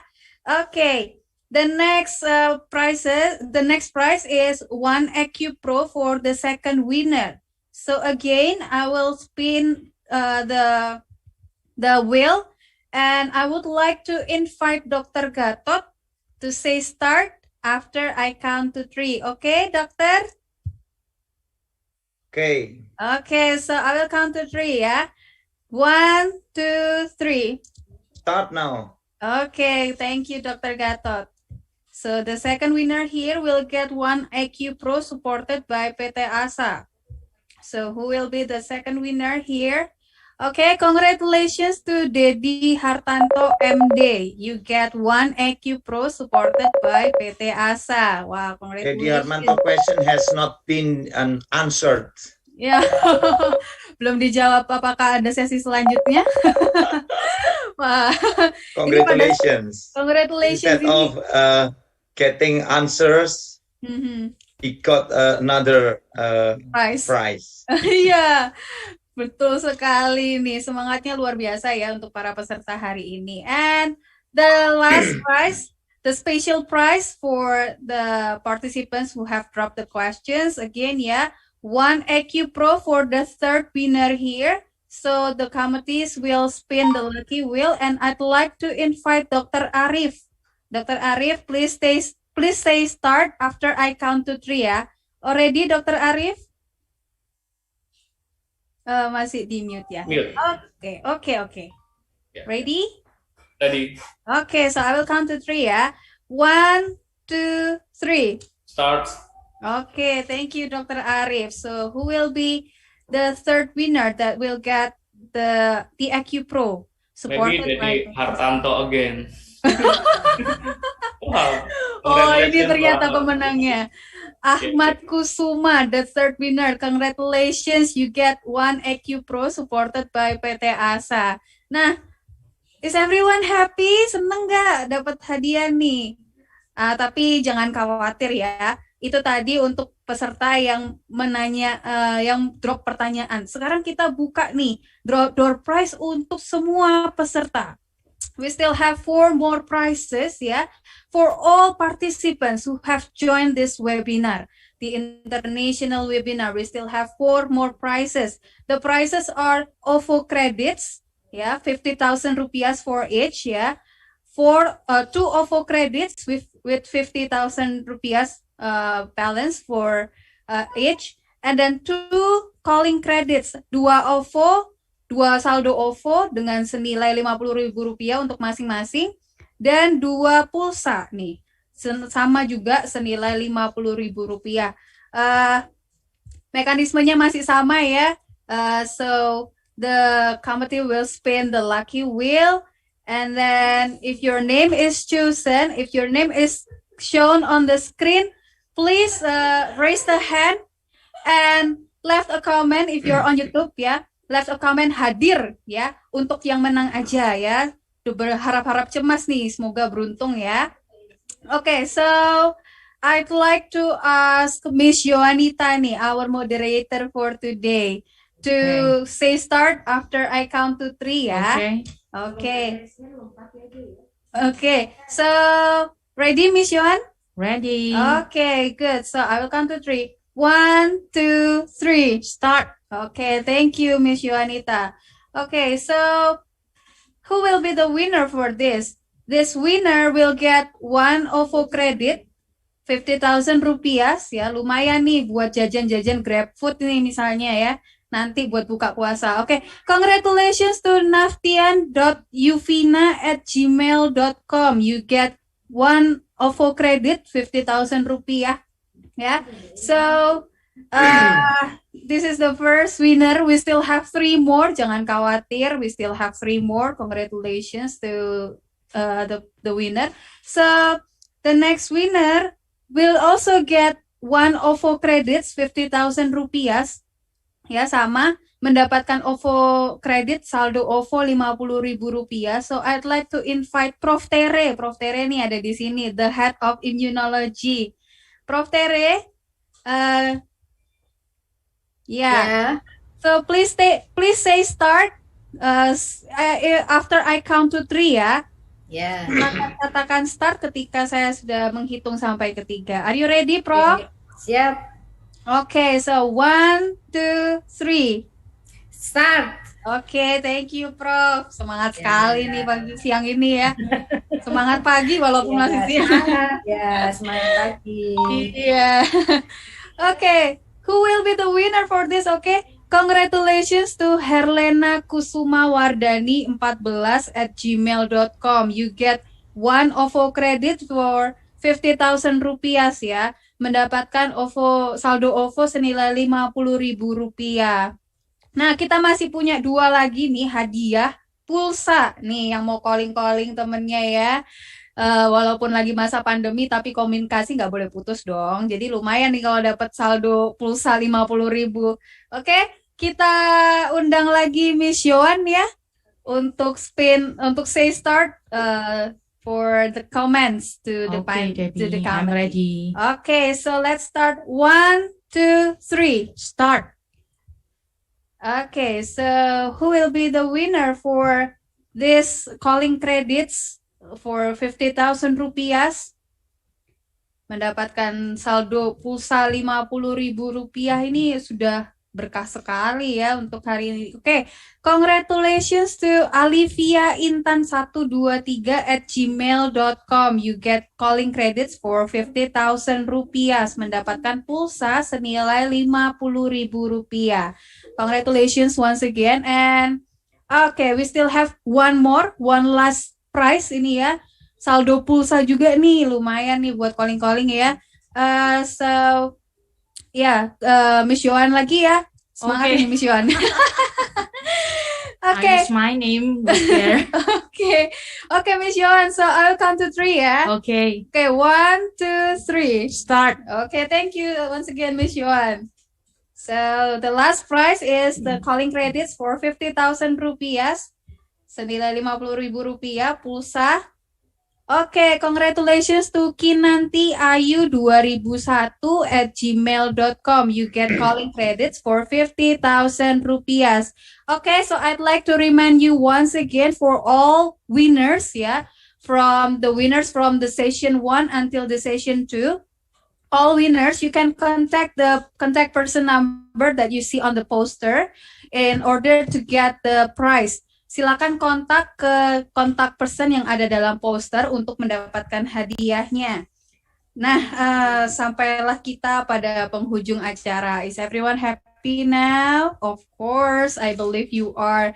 Now we have come to the end of our session. Once again, on behalf of the committee, I would like to express my gratitude. I would like to say thanks to the Director of Postgraduate School, Universitas Airlangga, Prof. Badri Munir Sukoco, SA, MBA, PhD, the Vice Director 1, Professor Dr. Rudi Purwono, SA, MSA, the Vice Director 2, Professor Dr. Roro Sri Panca Madiawati, DRH, MSI, the Vice Director 3, Professor Dr. H. Suparto Widoyo, SHM Hum, the Head of Immunology Study Program, Profesor Dr. Teresia Indah Budi, SDRG, MKes, SPP, MMK, and our amazing speakers for this international webinar, Dr. Robertus H. Kaunang, MD, Profesor Dr. Aryati, Dr. MS, SPPKK, Dr. Muhasmi Mohammed, MBBS, MMed, FAMED. Thank you, Dokter. And Dr. Gatot Sugiarto, Dr. SPPD, KAI Finasim, and the last but not least, Dr. Arif Rahman Nurdianto, Dr. M. Imun.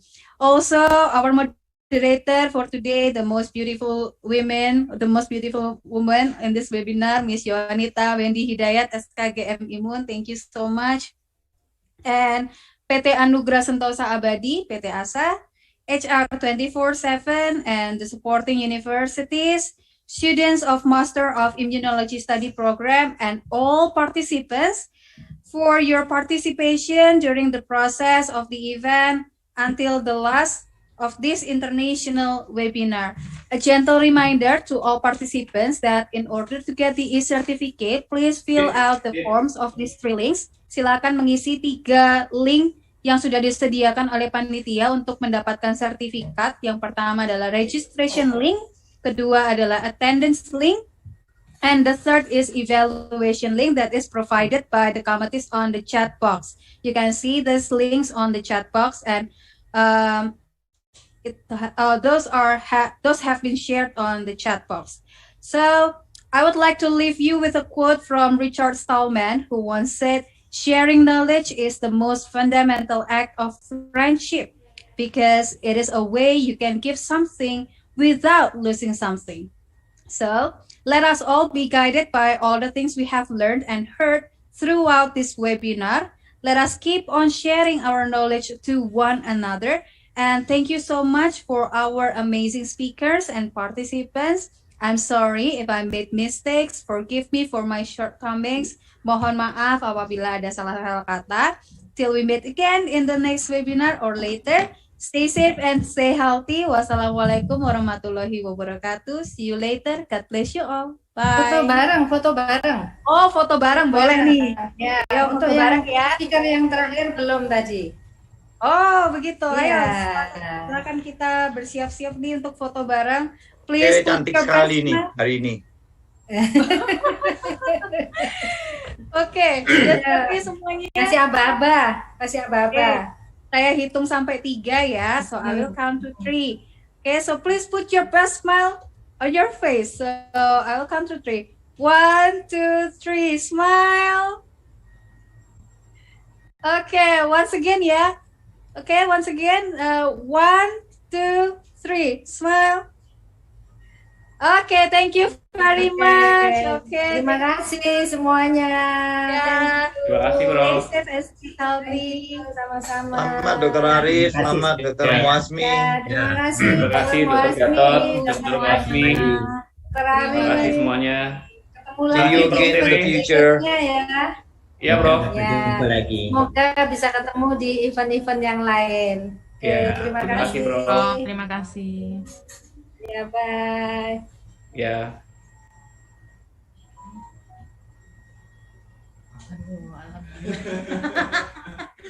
Tanya semua ya. Halo teman-teman, gimana kabarnya hari ini? Semoga tetap sehat di tengah pandemi COVID-19. Pandemi ini mengharuskan kita untuk tetap bekerja dan belajar di rumah masing-masing. Nah, untuk mencegah penyebaran virus COVID-19, kita harus mematuhi protokol kesehatan.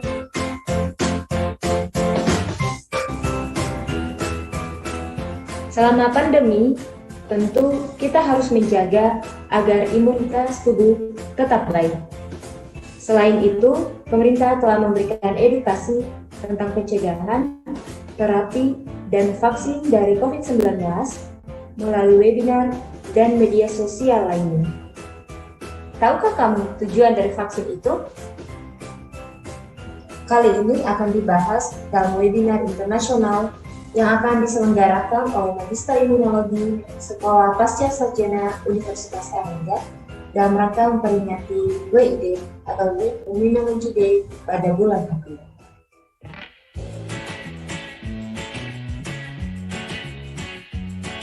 The third World Immunology Day with the theme Recent Updates on COVID-19 Pandemic and Preparedness of Human Body for the Next Outbreak. In this webinar, we will be having both national and international speakers. Some of them will be from Malaysia and from USA. Menarik bukan? Nah, selain itu, teman-teman juga berkesempatan untuk bisa mendapatkan door prize dan juga e-sertifikat secara gratis loh.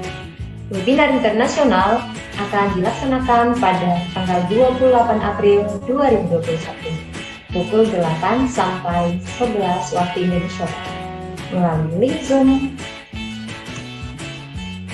Untuk registrasi dapat dilakukan melalui link di bawah ini.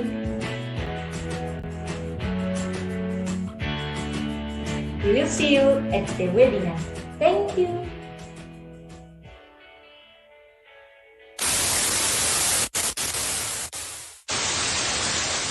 Loro telu.